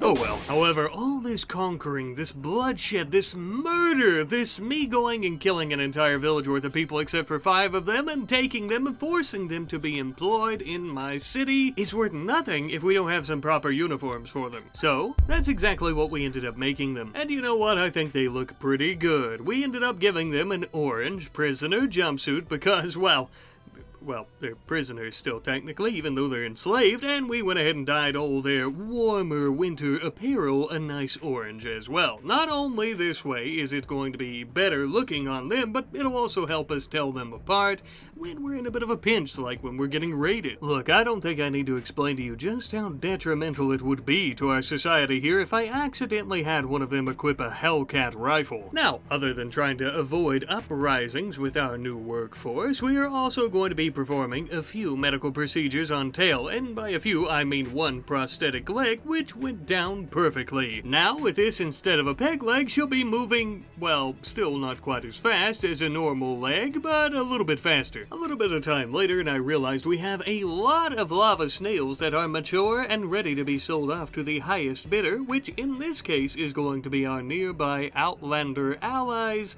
who we are actually going to be loading all the snails up into our shuttle and taking them to, just as a nice, gesture of goodwill, you could say, and also because I don't feel like waiting around on their lazy asses to send another caravan. We're in the business of making money and manufacturing snails for profit. We ain't got time. Val, our designated shuttle boy trader guy, is going to be doing the trading for us this time around, and it looks like while he's gone, we have a raid. Ah, the Fovhatch Clade. That's what those tribes people are called. I didn't even look into it before I attacked them and enslaved their people, and it would seem that they are here for sweet, succulent revenge. Unfortunately, my flaming friends, you will find none of that here. On the contrary, though, using our mortars, perhaps we can help you find many an unmarked grave. Our first shell was a bit of a miss, but our second ended up hitting about 3 or 4 of their soldiers. I'm afraid this was the tip of the iceberg for them, though, as they began coming towards our city, looking for some way in. They seemed shocked by the presence and the efficiency of our city's defense force and couldn't hold a candle in comparison, resulting in the swift termination of many of their warriors before they even figured out how to get into the city. Distraught and disheveled, they limped their way towards our entranceway, where we would wait with bated breath, fingers on the triggers of our rifles. The only thing is, after literally a couple of bullets, the remaining tribespeople who were not bleeding out in the snow began to flee as our drones gave chase to them, firing their scatter guns into the back of their heads. Needless to say, I was far from impressed. However, on the contrary, we would end up taking about 5 or so more of these impids into our prison, so we have a much larger workforce. Again, assuming nobody dies from any infections or anything like that. One fellow, this fellow here, Dan, actually had to have his leg cut off because it got pretty bad, but yeah, he's fine. Also important to mention, a lot of them, such as our friend Suv here, actually had some good skills that would make them better recruits instead of enslaved workers.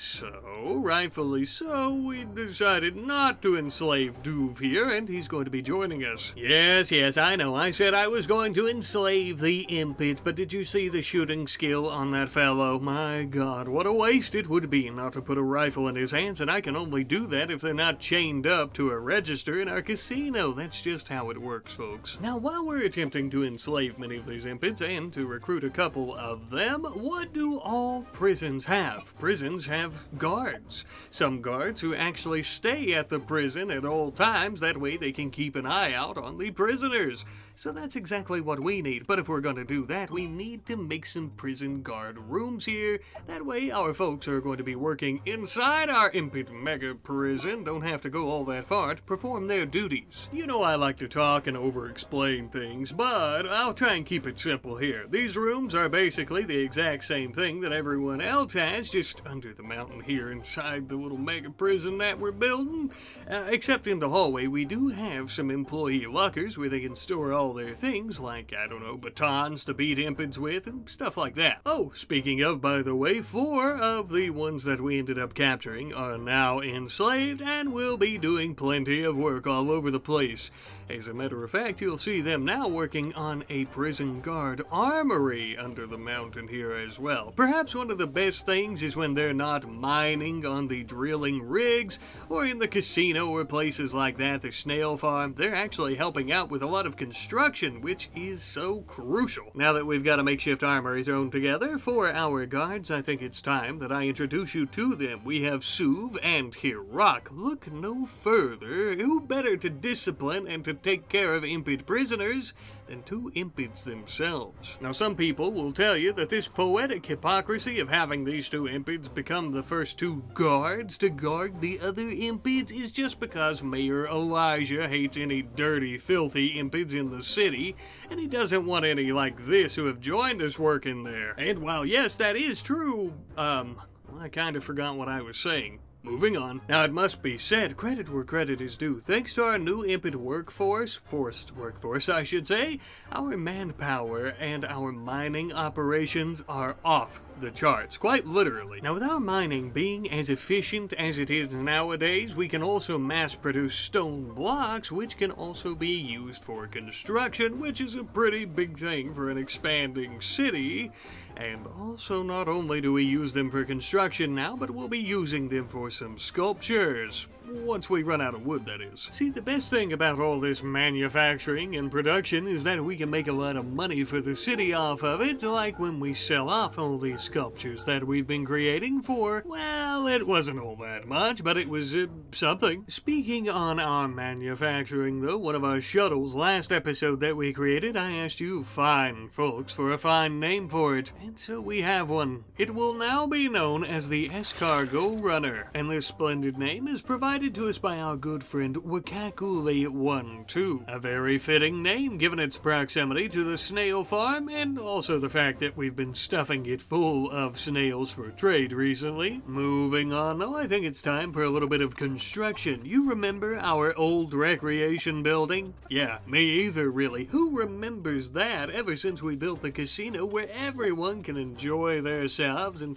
spend a little bit of their salaries back into the city? So, what we need to do is get rid of this old recreation area and use it for something more functional, something more useful, something more profitable. We're actually going to be building our very first restaurant in the city. Not only a restaurant, but this is going to be a luxury carnivore restaurant as well. More on that odd phrasing in just a moment. Let's take a look at the restaurant. All finished now. Not only do we have some eloquent dining facilities, as well as some television for entertainment as everyone's enjoying their meals, but we also have some foliage and vegetation to really beautify the place and to really set in that luxurious feeling. With ample seating for any and all guests, some flowers right next to you so you can genuinely smell the roses, giving off a volcanic ash scent, I feel. Oh wait, that might be the rest of the city. Anyways though, pretty nice. We also have one of the finest standard industrial kitchens this side of the volcanic isles. This is going to give us ample enough equipment to prepare some of the finest carnivore meals, and the type of meals that give you a mood buff from eating them, but also that we can charge just a lot more for to our guests. The type of carnivore meals that will only be made from the finest lava snail specimen, tend to rise to perfection. It only makes sense. Honestly, I was not expecting the snails to have babies this fast, but my god, do they ever. So instead of just selling them all to make profit on bulk of snails like that, we could just turn them into some meals. Not only will our people really enjoy this, but of course so will our guests, most importantly. It really helps that we have a bit of a secret sauce. It's not all that much of a secret. Remember those peppers I said we're gonna start feeding them last episode? Yeah. Now, to ensure that these meals are always ready at a moment's notice for any of our guests, we do have some state-of-the-art vending machines in the restaurant as well. That way we don't always have to have an attendant in here. Our impid workforce's time is better spent on the mining platforms right now anyhow. Now, I think this great food though and this wonderful dining experience is going to have many people coming back very often to continue buying things and to continue staying here in the city. Not only can they eat here in the restaurant though, but they can also take it on the go to the casino where they can gamble away their life savings or maybe their child's college fund or whatever. Of course though, credit where credit is due. The idea for this luxury restaurant is actually from our good friend Benatar358. I think it really fits the city well, especially now that we've moved away from industrial things in this side of the city and more towards tourism. So thank you again, and thank you to everyone who's been suggesting additions to the city. It really helps me out, and I love your ideas and feedback as always. Now, sticking with the theme of taking your great suggestions and adding them as additions to the city, we have yet another addition that we're going to be adding just under our hospital.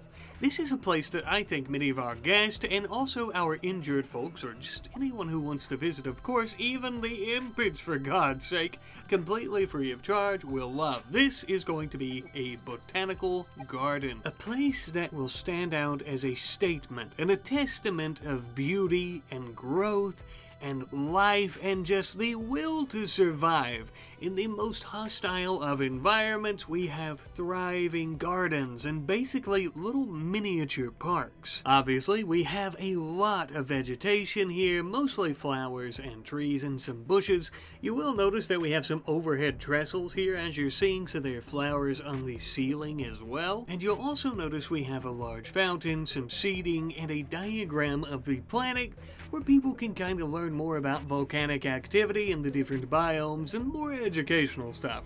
We also have some modules here from the space-based furniture, which we're going to be using as terrariums for different environments too. I like this first garden so much I decided to build a second one right next to some of the places that we're renting out for a night to guests, as well as our brand new restaurant. Perhaps after they fill their bellies, they can take a little stroll through the indoor garden. A great suggestion from our friend Dag Nebbert. Yet another amazing suggestion. I think that these gardens not only would be very crucial for people's just mental states, being able to get out of the volcanic ash for a bit, but perhaps they would help us in some way with filtering out the ashy air as well, the CO2. I'm not exactly sure, I'm not a scientist, but I like to think there's a little something there. It would seem that some of our wealthy, humanoid-looking guests also think that there's a little something here, as we have a huge group of them, almost a whole village on vacation here in the city at this point,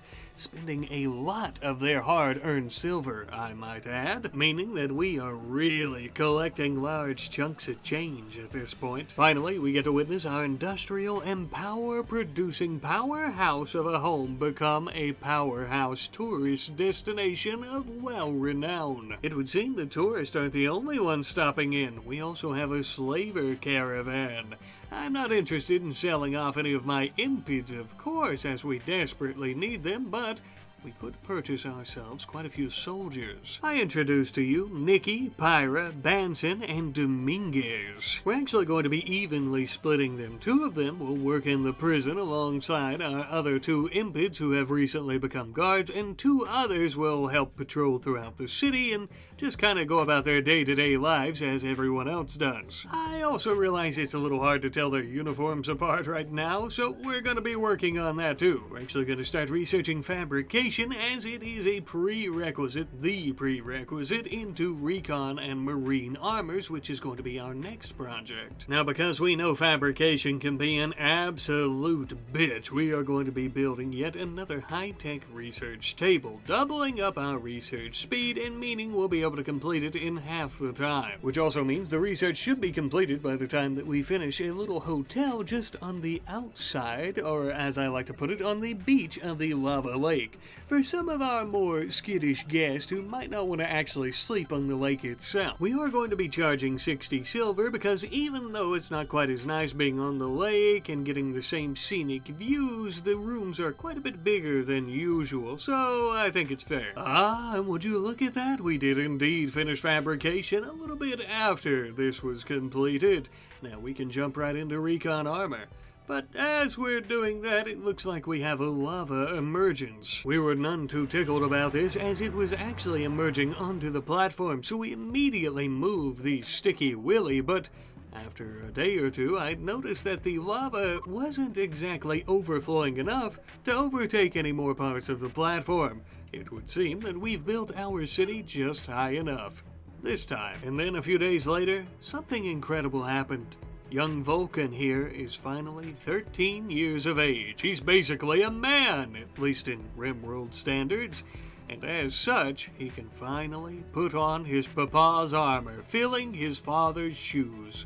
Or, in this case, his father's adventurous vac suit. We even let him put his own spin on it. Ah, sun, black, and red. You get your eye for colors from your papa, I must tell you. He is also going to be wielding a Hellcat rifle. That way, no matter what adventure he goes on where life takes him, he'll be able to spread the flame of his home, always. As we're doing some boring expansion here on the Lava Lakes beach, I do want to say that I think I'd like to take Vulcan out for his own series and through his own adventures, although I don't know exactly where to go with that, or when to start that, or what exactly to do in general. I'm sure I'll come up with something, but if you guys have any feedback, it's always welcome, or suggestions, of course. As you know, I love when I get suggestions and feedback from you guys, so be sure to let me know if you have any suggestions and ideas as to where you'd like to see Vulcan go once he's an adult. But with that, my friends, we have finally finished up the research into recon armor, and BW would waste absolutely no time throwing together about 3 of these new inventions, as unfortunately that's all we had the resources to make. Looks like we're gonna need to sell plenty more lava snails for some advanced components. Either way though, that's 3 more of our lava daddies and the big old totin' guns, who are now much more well protected and have a pretty serious upgrade in their equipment and armor. Truly though, I think we should put this new recon armor to the test, and who better to lead the squad on an adventure than our very own Vulcan. With his father's blessing, of course. But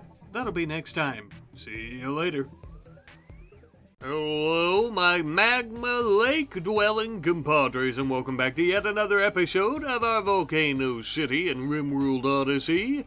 Last few episodes, well, the majority of the episodes before this one, my friends, we have put a heavy focus on building our city, as is the title of this series. We've also enslaved an impid workforce and built ourselves an impid mega prison, but it can house any type of prisoner that needs to be enslaved into our workforce. Regardless, today I'd like to start off with a little bit of adventuring to counter all the building and enslaving that we've done prior. But before we ship anyone out on any adventures, we do have a combat supplier in orbit around the planet, at which point we would trade with him, buying some of their marine marine helmets and other armors, and in exchange we would sell off some of our gravlite panels. I've been trying to save some of these, but we really don't need this many at all. So after a healthy barter, we now have a marine helmet as well as a grenadier armor. We gave the helmet to Val and we gave the armor to Toon. And something else with Toon you might notice is he's brandishing a newly equipped rifle. It's actually a unique bolt-action rifle. I don't know where it came from though. I literally have no idea, but I'm assuming one of the raiders in previous battles have dropped it and I just never noticed it until now. I will say though I'm tickled plum pink to have found it now because it has an extended barrel for further range, quick reload, and high-powered rounds. The perfect weapon to honor Toon's loyalty to us for so many years. Now then, with our soldiers equipped properly, it's time for Vulcan to take them all out on a bit of a mission. Not only a learning experience for, but also a good test of young Vulcan's leadership. If you remember in one of the prior episodes, BW reading one of the maps that we located at the old terraformer base place where we got our first grav core, ended up finding an ancient warehouse through one of the maps. And we're going to be sacking it. We'll need to be extremely cautious though, not only because young Vulcan is still learning how to lead a squad like this, but because God only knows what waits for us within. We lined up at the door and prepared to breach. We've brought in our best weaponry as well as many a drone pack just in case. And we would immediately start putting those to use when we had to throw one of our own hunter drones at one that was coming right for us. God, I love these little technological marvels. And thanks to Rowit's great big minigun, taking out the accompanying turret wouldn't take long as well. With that completed, we started moving all throughout the facility, trying to locate any useful items and resources like survival meals, components, and steel, but I'm gonna save you some time. This was pretty boring for the most part. We encountered another turret or two and another hunter drone, but other than that, this place was pretty much sacked, and there wasn't really much going on here after that. With that finished, we would go throughout the rest of the warehouse, gathering up all the things that we had collected and found, and taking them back to the Sticky Willy. That way we could get the hell out of here. However, we're not quite finished just yet. We've also detected a grav core nearby at an ancient stockpile, and we thought, why the hell not? We're right next to it anyway, and we might as well on our way back. If you're unfamiliar with the ancient stockpile, essentially there's 3 entrances going deep underground into some bunkers, and in one of these 3 there is a grav core, as well as many other useful items and resources. The catch? We have no idea which of these contains the grav core, and we have to work on hacking each one for several hours because they're quite difficult to get into.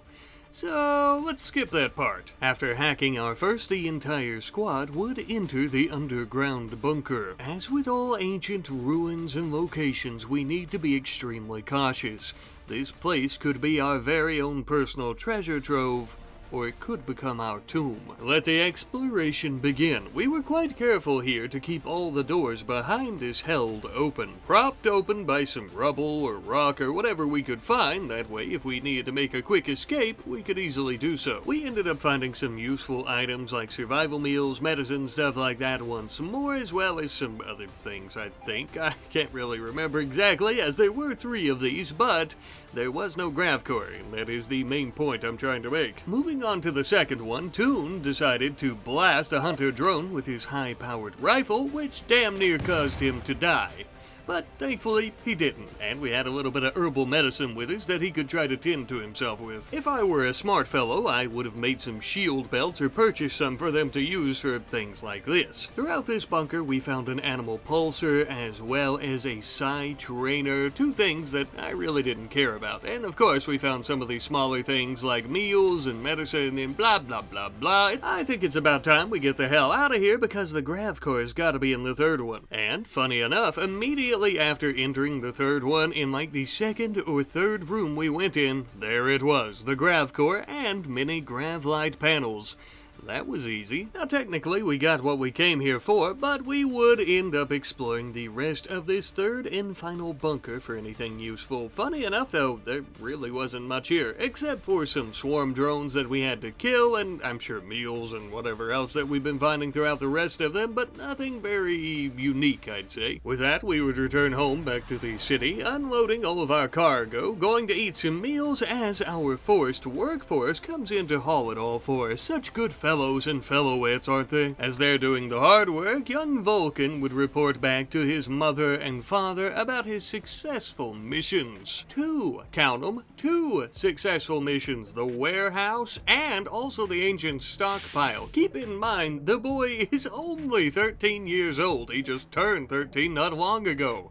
If that's not a real leader, I don't know what is. He was born to lead. And okay, maybe a lot of our troops kinda had to hold his hand through the entire process, but again, he's 13, okay? Now that everyone's back from the adventures and missions safe and sound, let's start on some research. Hydroponics is long overdue on our little bucket list of things to accomplish, so let's work on that. Above our industrial part of the city, we are actually going to be building something of a hydroponics greenhouse slash growing house. As you can see, we have 2 large sun lamps and plenty of room for these hydroponics basins. Thankfully, by the time we finished it up, we had also finished up our research into hydroponics, now allowing us to fill it plumb slap dab full of, well, I don't know. I don't feel like counting all of these, but we literally have as many as humanly possible. I guess I could have stuffed it a little bit more, but I always hate seeing them having to walk on top of them to plant others. Seems a bit silly. Of course, this is because we have a massive population now. Not only do we have an entire impid slave force that's working throughout the city, but we also have many more soldiers and prison guards who have joined us, and we need to be able to feed them all.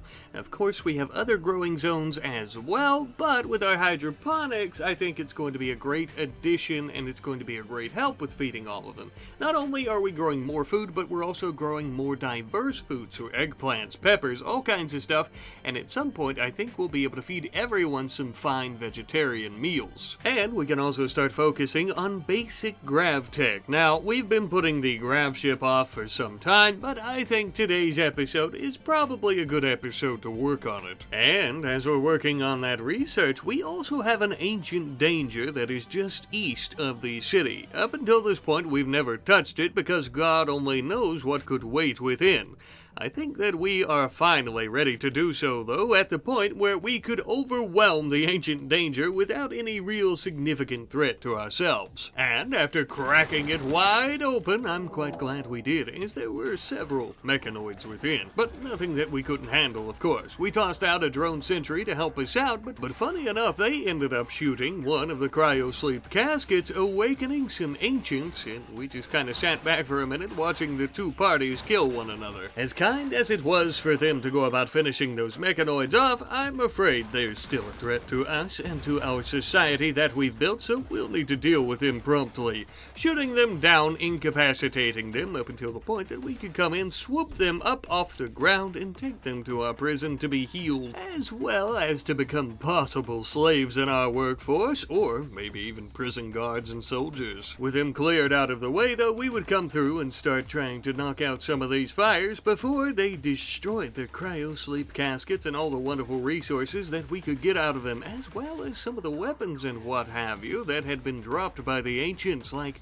this great big Persona sword. And from the hermetic crate in the room, an Archotech leg. Oh, mama, seems like every episode here lately, Tail has been getting a new leg.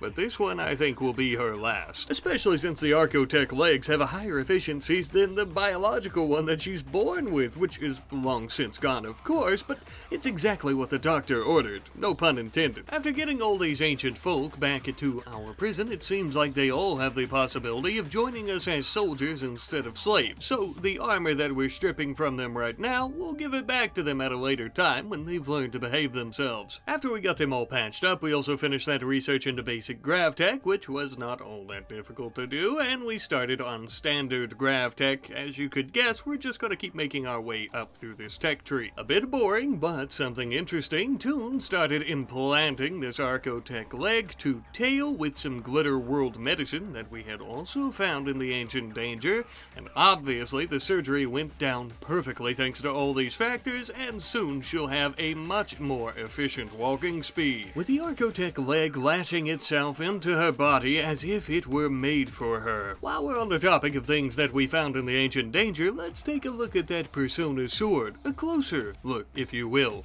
It's only at 7% durability, meaning that if we leave it out in the weather for a day or so, it's going to be completely destroyed. But to be honest with you, I don't really care. You see, the sword has the kill sorrow trait, which literally means that the sword does not enjoy killing things and will also give this psychic debuff to its wielder.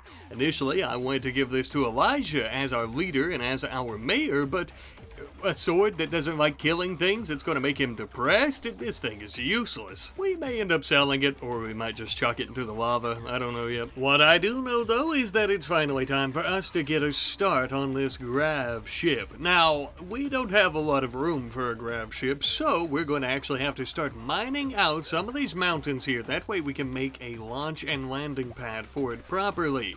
This is going to be a gigantic vessel, at least in comparison to our escargot runner and our Sticky Willy. Yet another reason I wanted to wait before we started on it, I had a feeling that we might need a great big, possibly enslaved infant workforce to start digging out the mountain to make some room. But now that we finally have everything we need, I think we're going to start actually implementing a grav ship and using it properly. As we were working on the ship, we also finished up standard grav tech and immediately started looking into advanced grav tech. Soon we'll have all of the grav tech research completed, and we'll have access to every single last little bit and bob that we could use for the ship. Now, with these researches under our belt, the actual building of the grav ship itself shall commence. It's going to be a bit of a long one, as it is only going to be a cargo ship for the time being. It'll mostly be used for more epic and extreme trade missions. Say, if we have an Outlander settlement that's, I don't know, on the opposite side of the planet, somewhere a shuttle would only be able to get to if it took about 2 or 3 different refueling breaks. And we also want to make sure that it's large enough to have a gigantic cargo space. That way we can store as much as humanly possible in here that we plan on trading, unlike with our shuttles that can only contain a certain amount. And by certain amount, I mean a very small amount compared to a grav ship. A good example of this would be our stone blocks. We have so many of them, and we could start exporting them, but at the moment we don't have any shuttles that could haul as many as we currently have in storage, of course. Speaking of blocks, our larger thrusters for the ship actually require vaxstone blocks, something that we have yet to acquire at all.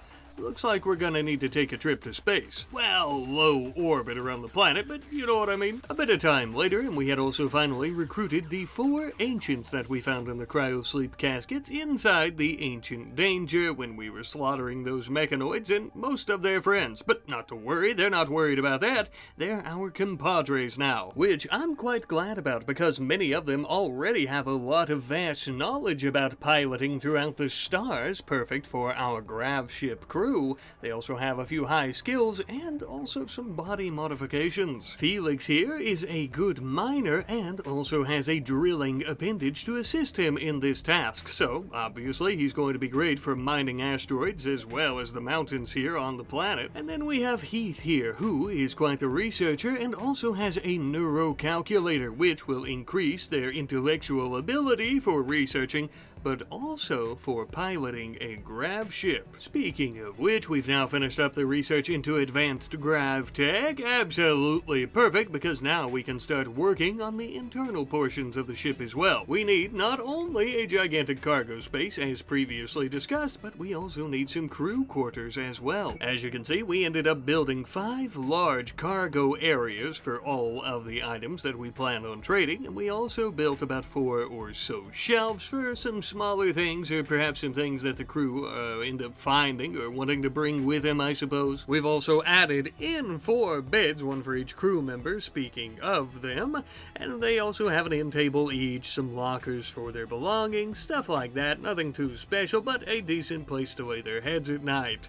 And as for the captain of the ship, they're going to have their very own bedroom here with the pilot console, all this together. Now, it might seem a little cramped, but this is just in case, say, for example, I don't know, the hull is breached, a massive explosion sucks the crew out, and they all die, and we still need the captain to be able to pilot the ship. Tail also suggested that we should give the ship a proper name. As for right now, we're going to be calling it Placeholder. I'll wait for you wonderful folks to provide some suggestions. Feel free, of course, to leave those in the comment section down below. Now then, what say me and you go to orbit and get some vac stone? Real quick though, before we do that, the same shuttles that we're going to be piloting to an asteroid I think need something of a paint job. I've been meaning to do this for quite some time, as I'm going to be painting them red, as it's much more significant to our culture and to our people here at the city. A brief scan of any orbital objects above the city ended up revealing a small asteroid. Exactly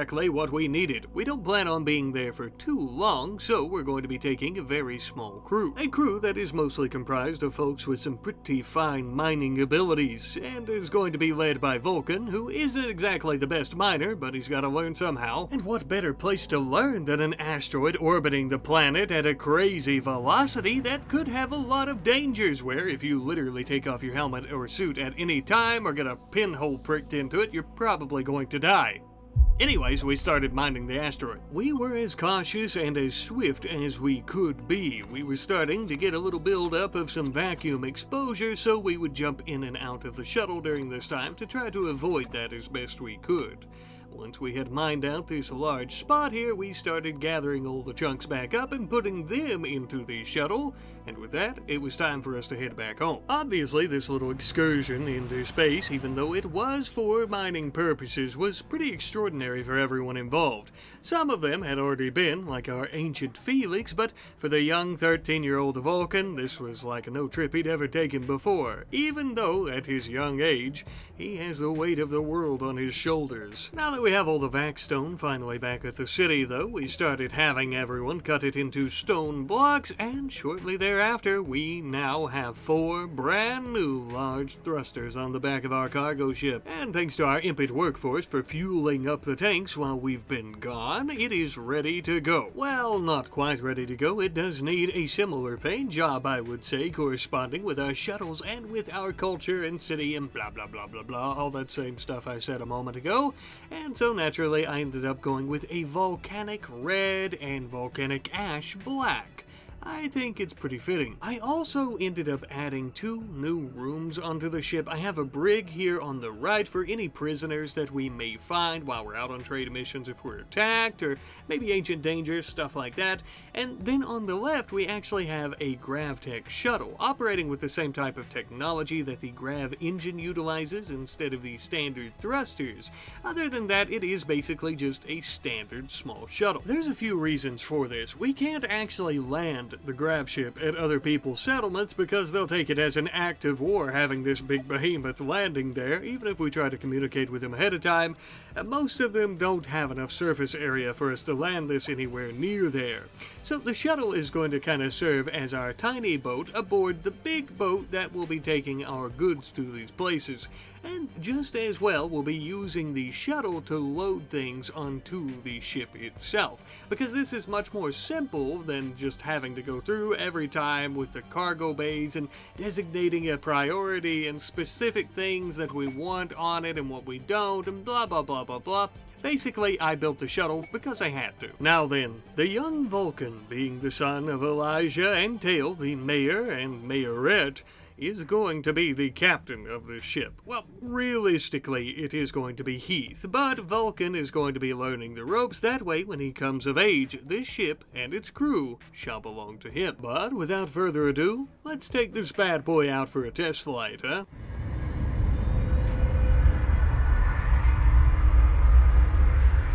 We're going to be piloting it a bit to the southwest near an Outlander settlement that we're not able to reach with our shuttles due to their limited fuel capacity.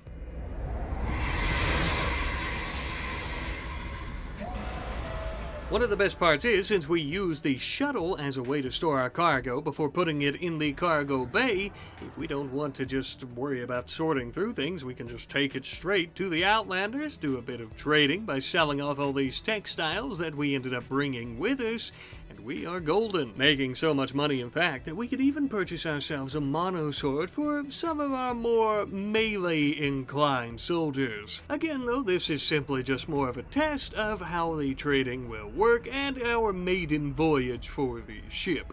It's good to know that we have it, and if for some reason we ever had to evacuate the city, this, along with our shuttles, would be perfect for that as well. Hopefully that's not something we ever have to deal with, but of course it's always good to have those backup plans in place. We also had quite a harvest of snails waiting to be sold off. Luckily, a few days later, we had an exotic goods trader in orbit around the planet, and the mayor would sell off a hearty crop of them, making a decent bit of money, I'd say. As our industry continues to boom, we're also planning out more protection for the city. This time around with EMI shielding research, basically a solar flare shield. Thanks to us doubling up on the advanced research tables last episode, this research would be completed shortly thereafter, allowing us to construct our very first and hopefully only solar flare shield that we'll need. The shield doesn't just protect the city though, it actually protects the entire region around the city from solar flares. The only thing that is a bit of an issue with this is that when activated, it uses a lot of power, and we're already getting to the end of our rope with our power production with how much we've expanded thus far. So, obviously, we needed to create some more lava generators. You know, last episode as well, at one point we had lava emerging onto the platforms of the city, but it didn't get very far, and I was curious as to why that was, but I believe it might just be because our generators are actually sucking a lot of that lava up into them and using it for power, reducing the levels of the lake. Ever since we've been doing that, we also haven't had many emergencies from the lake itself either, so this is the only logical thing I could think of. But my friends, we have made some pretty major expansions and progress this episode with adventures and also the industrial power of our city. Of course, there's still plenty to do, but that will be next time. See you later. Hello, all you volcanic visionaries, and welcome back to our RimWorld Odyssey Volcano City that we've been building for about 7 or so episodes to what is going to be our final episode in this series. But fear ye not, for there is plenty to do, and I think we are going to accomplish more than enough. Right off the bat, getting us started, you know, we have really built all of our businesses like our casino and our restaurant and our gardens, but I want to refine those buildings and those facilities by adding in a little bit of decor. And I find the best way to go about doing that is by using the environment to our advantage. We're actually going to be replacing some of the flooring in places like our casino, as you can see here, with some glass tiles. That way you can see the magma lake below. Not only does this add a bit of beauty to the casino, and more importantly as well, our restaurant, as well as a few other places I decided to put them, but it also adds in some natural lighting. Not only is this beautiful already being able to see the lake below, but by using the fine sky tiles, which uses a little bit more resources granted, we are going to have the most beautiful tiles possible, which is very fitting given the areas that we're putting them in. All this as well without sacrificing the city's structural integrity. You may have also noticed our cargo ship that we built last episode looks like the floor fell out of it during a flight. Unfortunately, this is because the GravShip Expanded mod, for whatever reason, was removed from the workshop in between episodes. So if you're playing along and couldn't load your save, that's probably why, and you would have to go through and tediously remove mods until you figured it out like I did. But regardless, I ended up fixing this in dev mode. Now, normally I'm pretty opposed to cheating, but, you know, it's not really my fault, and so now the GravShip works again. I think that's fair. Sticking with our theme of detailing all the last finishing touches around the city today, we are going to be researching statues so we can make some great big beautiful bust of all our fine folks. We also have a lot of unused space around the beach of the lake, so I started adding in some smaller mobile homes homes here on the left side, which is of course where some of our guests are not as financially endowed as others are able to stay. Though this is a voluptuous and luxurious resort city for tourists, we also want to ensure that some of the people without as much money and silver and gold are able to stay here as well, of course. Because between you and me, at the end of the day, silver is silver and it spins all the same. Some less fortunate folks, perhaps even some tribes people, get to take themselves and their family on a pretty cheap vacation to see a great big city and a lava lake, and we get like, I don't know, 10 or 20 silver. It all works out. As we're working on these pretty major expansions around the beach, though, we would also finish up our research into statues, and I immediately had BW scrounge up a bunch of obsidian to go about making our very first. I had planned on only making these statues out of obsidian because, well, we have so much of it, and it's almost like a staple of our culture, you could say. With our first finished, we would end up putting this in the inner district just outside of the mayor and his wife's house. We're starting these improvements here because this is where most of our founding members live, and of course Elijah and Tail, the mayor and wife that I was referring to, in case for some reason you forgot. Now if you know me, you know that I'm an absolute sucker for the little details, like exactly what this artwork resembles, which is actually of one of our lava snails giving birth. Of course, you could take it at face value, but I like to think that it really shows that even in one of the most hostile, if not the most hostile areas of this planet, there can be life, growth, and thriving, even in such a harsh climate. Again, I'm just a bit of a sucker for the little things. As you can see, though, the statue is incredibly beautiful, with its beauty stat being well over 1,000.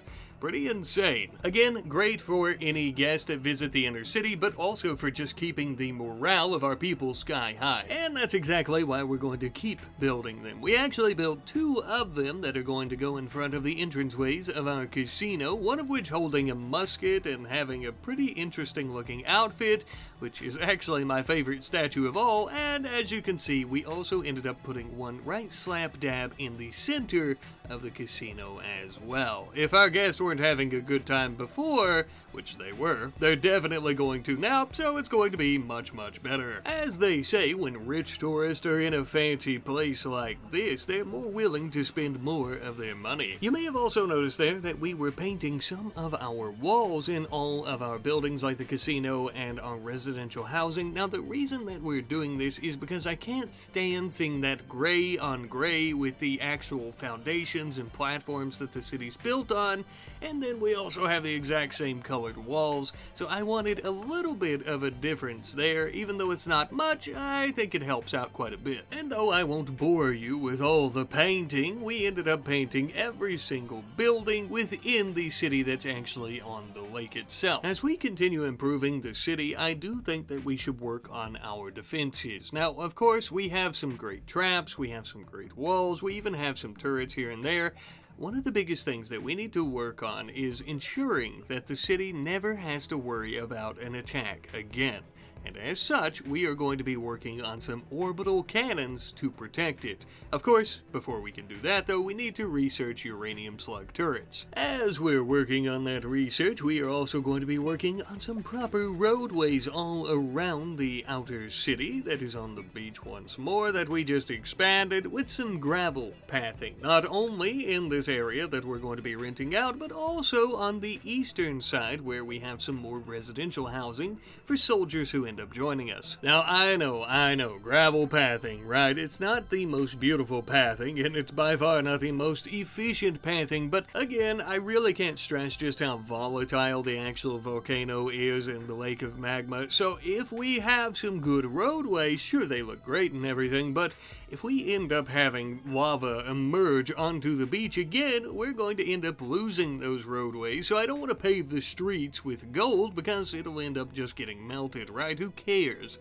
So that's why we're going with a cheap and effective alternative. But speaking of the roadways, the inner city here, again, as I said earlier, we are going to begin our real improvements here. We are actually going to be improving the roadways here with a beautiful polished marble tile. Literally streets of gold, but they're not made of gold. Again, absolutely beautiful, helping the morale of all of our soldiers, but also this will give a significant boost to the wealth of our colony, attracting more fancy guests and yada yada yada, you know. Now, so far this entire episode, I have been talking about the inner city ever so much, over and over and over, and in case you're confused on what part I'm actually talking about, it is this part right here, the central-most part of the city, literally the inner part as well, of course. The mayor lives here, Toon lives here, Vulcan lives here, everybody that we started with lives here.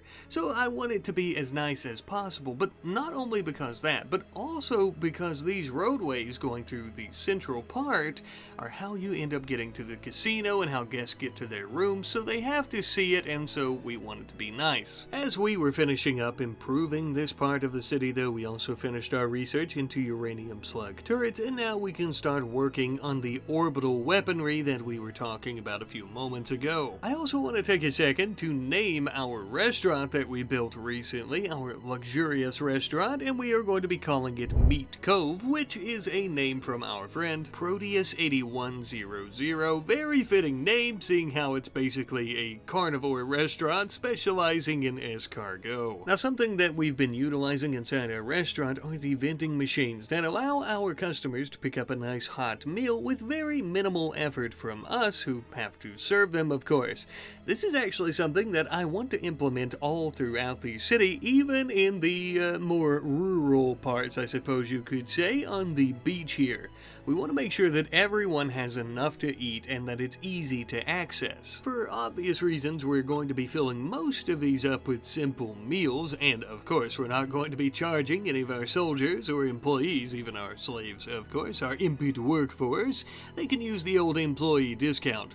But this will also help them out so that they don't have to travel all the way to the inner city just to eat and then go back to work. Of course, though, this genius idea is not of my own volition. This is from our friend Seamus Finnegan 1164, who, just as many of you fine folks who leave great suggestions, is pretty well known for leaving, well, great suggestions. So thank you ever much, Seamus, and thank you to everyone who's been providing suggestions for the city. Now that we've really dolled up our historic district in the centralized portion of the lake, and we've also solved our little hunger crisis, I think it's about time that we start working on something of a fueling station for our grav ship. Not only does this serve as a fueling station for the cargo ship as well as all of our shuttles, but it's also going to mean that we have all of our chem fuel in a significantly smaller portion of the city that isn't actually connected to any places where people sleep and eat and stuff like that. Whereas before we had it all in our warehouse, it'll be over here next to the mountain in case it explodes somehow. We also have a loading bay for all of our steel and mechanoid slag chunks because, well, I really didn't know where else to put them and we want to keep them separate from our stone chunks. All in all, though, a pretty good storage and fuel yard, I would say. After that, we finally finished up our extensive research into grav ship armament, meaning we can now build those orbital cannons. We are the red ruby jewel of the volcanic isles. We are a pinnacle civilization in such a harsh environment. The last thing that we need is to end up falling to some pathetic raid. We are going to ensure that this city is an absolute powerhouse and that we will literally be able to fend off anything, and I actually genuinely mean anything, that is thrown our way. With our first orbital cannon, I think that we will already be able to achieve that, but for good measure, we plan on maybe making at least another one. This Mac gun can put a round clean through a Covenant capital ship. Let me know if you know where that's from. I will say, on the opposite side of the city in our mountain range here, we are not going to be able to build yet another large orbital cannon just yet because, well, we expended a lot of our resources on the first one. So in the meantime, while we're waiting, planning on traders in orbit around the planet, we're just going to be building a couple of these orbital beam cannons instead. They're not quite as powerful, nor do they have explosive capabilities, but if any enemies get a little bit too close, they will burn them literally down to ash. Obviously, there might be an opportunity for our orbital cannon in the west here to actually fire at enemies coming through this area in the east, but I think I'll make it hold its fire because there is also the possibility that we could destroy the city doing that, and I prefer that our little metropolitan here not be destroyed by it. I was also quite eager to test out our new weaponry, so I waited and waited and waited, but finally the pigskin freaks decided to send a massive attack party to try to rescue their leader. The most unfortunate part about it was a few of these pig pirates were actually kin to some of the ancients who we had recently recruited. I hope that they don't plan on meeting any of their descendants because we didn't plan on giving our enemies any quarter. And neither did our new defense systems. The orbital cannon started unleashing gigantic shells on them. Literally within 2 shells, the entire war party started fleeing. It was actually pretty incredible, and I think you can see why I was so gung-ho about wanting a couple of these to protect the city, and also why I'm not too keen on letting it attack enemies inside the city if they were to somehow make it through. Ah, you poor dumb bastards, to think that you could just come here, attack us, and get old Pete Boy, your leader, back. He's working our cash register. You'll never see him again. Well, it would appear that you, in particular, won't be seeing anything ever again because, well, we killed you. Moving on, the cannon actually exceeded my expectations, though, and again, I'm dying to get another, so we started mining out a section that would take several days on the eastern side. That way we could go about putting one in. Of course, though, we would have to wait a significant amount of time for some orbital traders so that we could get that sweet succulent plasteel as well as advanced components. 2 extremely crucial additions that make the orbital cannons work, and also, of course, we can't build them without them, so... You know what, though, as we were actually constructing this, we had a solar flare happen in the area. And of course, this would shut down all of our electronics as well as our cannons. But our lights remained on, and our weapon systems defending our glorious metropolitan area ever vigilant. Looks like our solar flare shield that we built last episode works after all. This is actually the first time that we've gotten the chance to test it out, as this is the first solar flare that we've had since then. I wanted to bring it up just to show how overpowered our city really is now. Not only do we have some incredible defenses, but they are going to be operating 24/7 without any issues. Speaking of incredible defenses, we finished off our second cannon. This one, of course, being in the northeastern section and the other being in the southwestern. We essentially have the entire map covered, and we don't really have to worry about raids at all anymore. I did want to tell you guys that I actually went in character editor and I actually changed the range of these cannons. I think it had a range of 52 cells per cannon. I didn't like that, and so of course I gave it unlimited range. It can't really shoot over mountains or anything, though it does have to have some type of line of sight, so it's kind of evened out like that. I mean, you could call it cheating if you would, but it's an orbital cannon. I only think it's fair that it can actually shoot, without restriction for the most part. With that mega defense project taken care of, I think it's about time that we give our grav ship a name. This is long overdue, and so we are going to be going with the name VCGS Phaethon, which is a combination of the suggestions from our friends Martin Moralda 9425 and our friend Benatar 358. With the ship's designation being VCGS, Volcano City Grav Ship from Benatar, and of course the name of Phaethon being from Martin here, with that being a mythological name sticking with our theme. Thank you both ever so much, and thank you to everyone who left suggestions, of course. We're also going to be naming the shuttle aboard the Phaethon the Dram. I hadn't even considered a name for this shuttle, so I'm glad our friend Martin also provided that as well,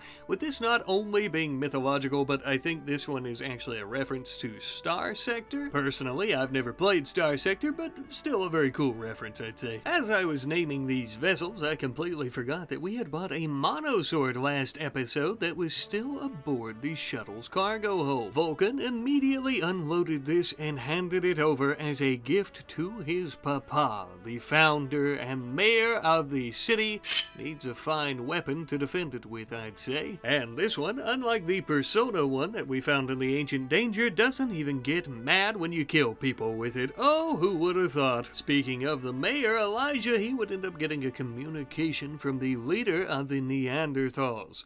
They actually wanted to meet nearby to discuss peace talks, which is something you guys have been telling me for several episodes now, that we should work on befriending these people so that we can actually do business with them and make money off of them, and I completely agree. We'll be sending out Val, our negotiator, Toon, and Porg, just in case things don't go exactly as, passive as we would like.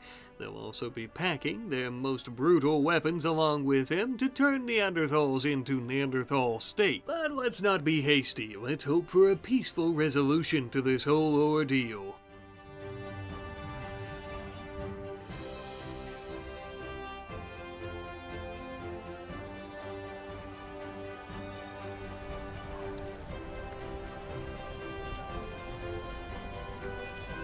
For whatever reason, the chief seemed to take a liking to Toon, and the two of them hit it off quite well, with our relations with the Neanderthals increasing by 62 points, putting us just over the old neutral line. So long, enemies. Welcome now, acquaintances. Our little peace parlay party would end up returning home, and the mayor would immediately contact the leader of the Neanderthals to invite them over for a visit. I realize this is kind of sappy seeming, but look, we're not looking for friends or acquaintances, we're looking for customers.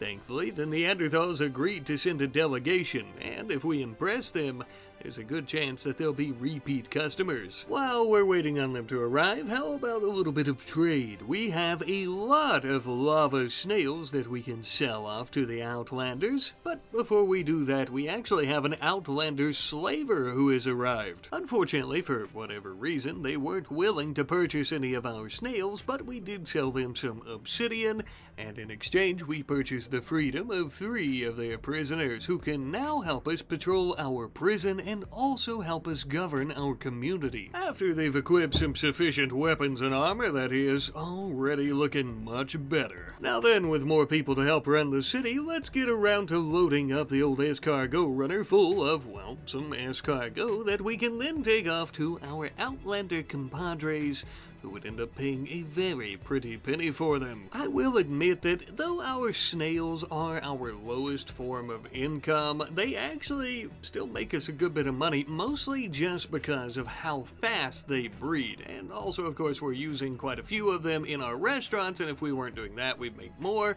But nonetheless, I'm pretty pleased with it. About a day or so later, we finally had those Neanderthals who were coming to visit, some of their finest and most fancy, and best of all, they had their pockets chock full of the tribe's best silver. They enjoyed many of our rooms. I would imagine for them this is like a mansion. And they would also gamble their money away all night long at our roulette table. You know, we're making so much money off of our new acquaintances, I thought, why don't we do that with some of our other enemies? For instance, the pig pirates. I have a pretty large bargaining chip that I think they'll be interested in. None other than their old leader Pete himself. Surely he'll be worth quite a bit of friendship with him. And just for good measure, we'll take a few other things. We would head out and rendezvous with the pig pirates at a nearby settlement of theirs, at which point we would hand over Pete, as well as a good bit of jade, and most importantly, plenty of obsidian, as again, it is part of our culture, and everybody wants to get their grimy little pig hands on it. We had plenty back home, and we wouldn't even miss Pete, as he absolutely sucked at running a cash register anyways. This just barely made us neutral neutral with the pig pirates, but a quick call from the mayor to invite them over for a visit as well, just as we had with the Neanderthals, and I think we might be able to win them over for good. I will say I do find it a little ironic that the city has never been this powerful before, and we could literally take out any raid that comes our way with just a few shots, and yet now we're making best friends with everyone. Just a little ironic. Speaking of making friends, we would also get communication from the Shattered Empire, who was requesting to use our mega prison. They didn't have any impids, but they apparently had some ancients who they wanted us to take care of for just under a month. Well, we quickly accepted as their payment of plasteel was out of this world and we could really use it. A bit of a no-brainer, especially since all these prisoners are suffering from that sleeping disease and they won't be waking up anytime soon. We just gotta stuff a few feeding tubes down their throats and we should be good to go. Easy peasy, easy plasteel. Moving right along though, I had almost forgot that we were going to name our casino just as we had with our restaurant and many other things throughout our glorious city. A great suggestion from our friend Haas Cassetted. I apologize if I mispronounced your name, but with the names being the Volcanic Vault for our casino, as well as the Molten Meadow for the surrounding gardens. Very fitting given the surroundings and our environment and everything.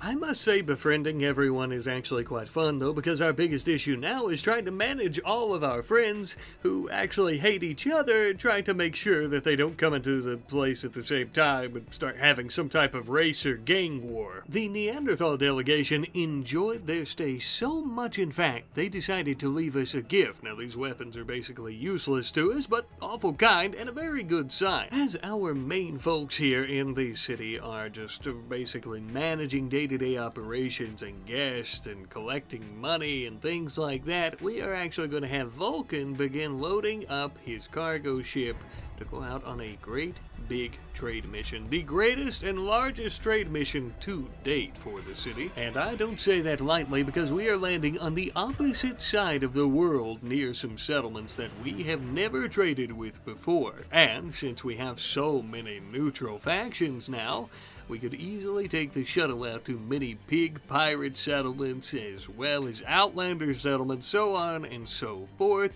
selling all sorts of items to them, making the big bucks for real. I will say doing trade missions like this is much more tedious and I have to micromanage quite a bit, but that's quite alright because as you can see, we did indeed get a lot of silver from it. And by doing a huge trade expedition mission like this, we also increase our relationship with these neutral factions exponentially, so meaning that there's going to be more opportunity that they'll actually come here to spend their money and more opportunity for more trading. With our only worry in the world right now is how fast our impid slave force can go about loading that silver back into our treasury. Speaking of the impids though, we would end up getting a raid, this being the largest raid that we've ever seen. It would seem that many of their settlements, villages, and towns have mustered up a massive force to try to get back their enslaved comrades. This went about as well as you could expect for them. We almost didn't even realize that they were here to attack us if we didn't hear the cannon going off in the distance. And just like that, the raid is over. And I must say that taking a step back and just watching the city for a few days as it's basically self-sufficient,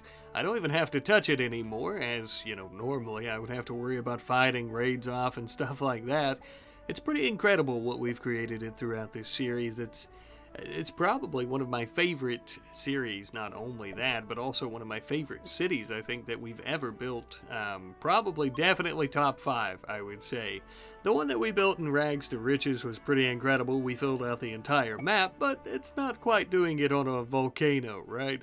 But I just want to say thank you. Thank you guys ever so much. None of this would have been possible without you, and I really appreciate you guys sticking with me and supporting me throughout this series, and also just for making it so much fun, truly. But before we go today, we do have quite a few prisoners to take back to the Empire, getting a decent relationship with them, and of course, more importantly, getting a lot of plasteel. Not that we plan on using it right away, perhaps we may end up giving it to young Vulcan here, on his next adventure. With our Volcano City finally finished, it is going to be up to Elijah and Tail and everyone else that we have met and maybe even enslaved along the way to keep it running and to keep things going here. But I think we'll be following Vulcan fairly soon on his very own adventure.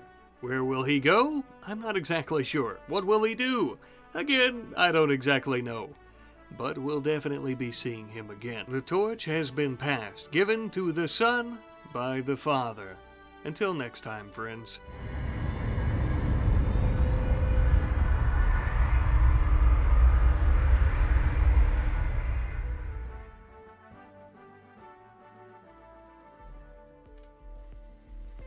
Hello there! Thank you ever so much for watching this episode, this series. If you're watching the supercut in the very near future, I just want to say thank you. I really do appreciate you guys. I appreciate you guys always giving me suggestions and feedback. I genuinely could not ask for a better community. I know almost at the end of every episode, and definitely at the end of every supercut, I do this sappy, I love you guys so much thing, but genuinely I couldn't be more grateful, and I never know how to express that other than by saying it every 2 to 3 days. But thank you guys once again for watching. I do truly hope that you have enjoyed. I have had an absolute blast in RimWorld Odyssey. This is my second series that I've done in RimWorld Odyssey thus far, and it has just been so damn fun, dude. Absolutely amazing. I love it. This is the first really modded series I think that I've done in RimWorld Odyssey as well, so it's really cool getting to blend the DLC stuff with some modded stuff as we normally do. But again, I love you guys, and I hope to see you next time. Goodbye.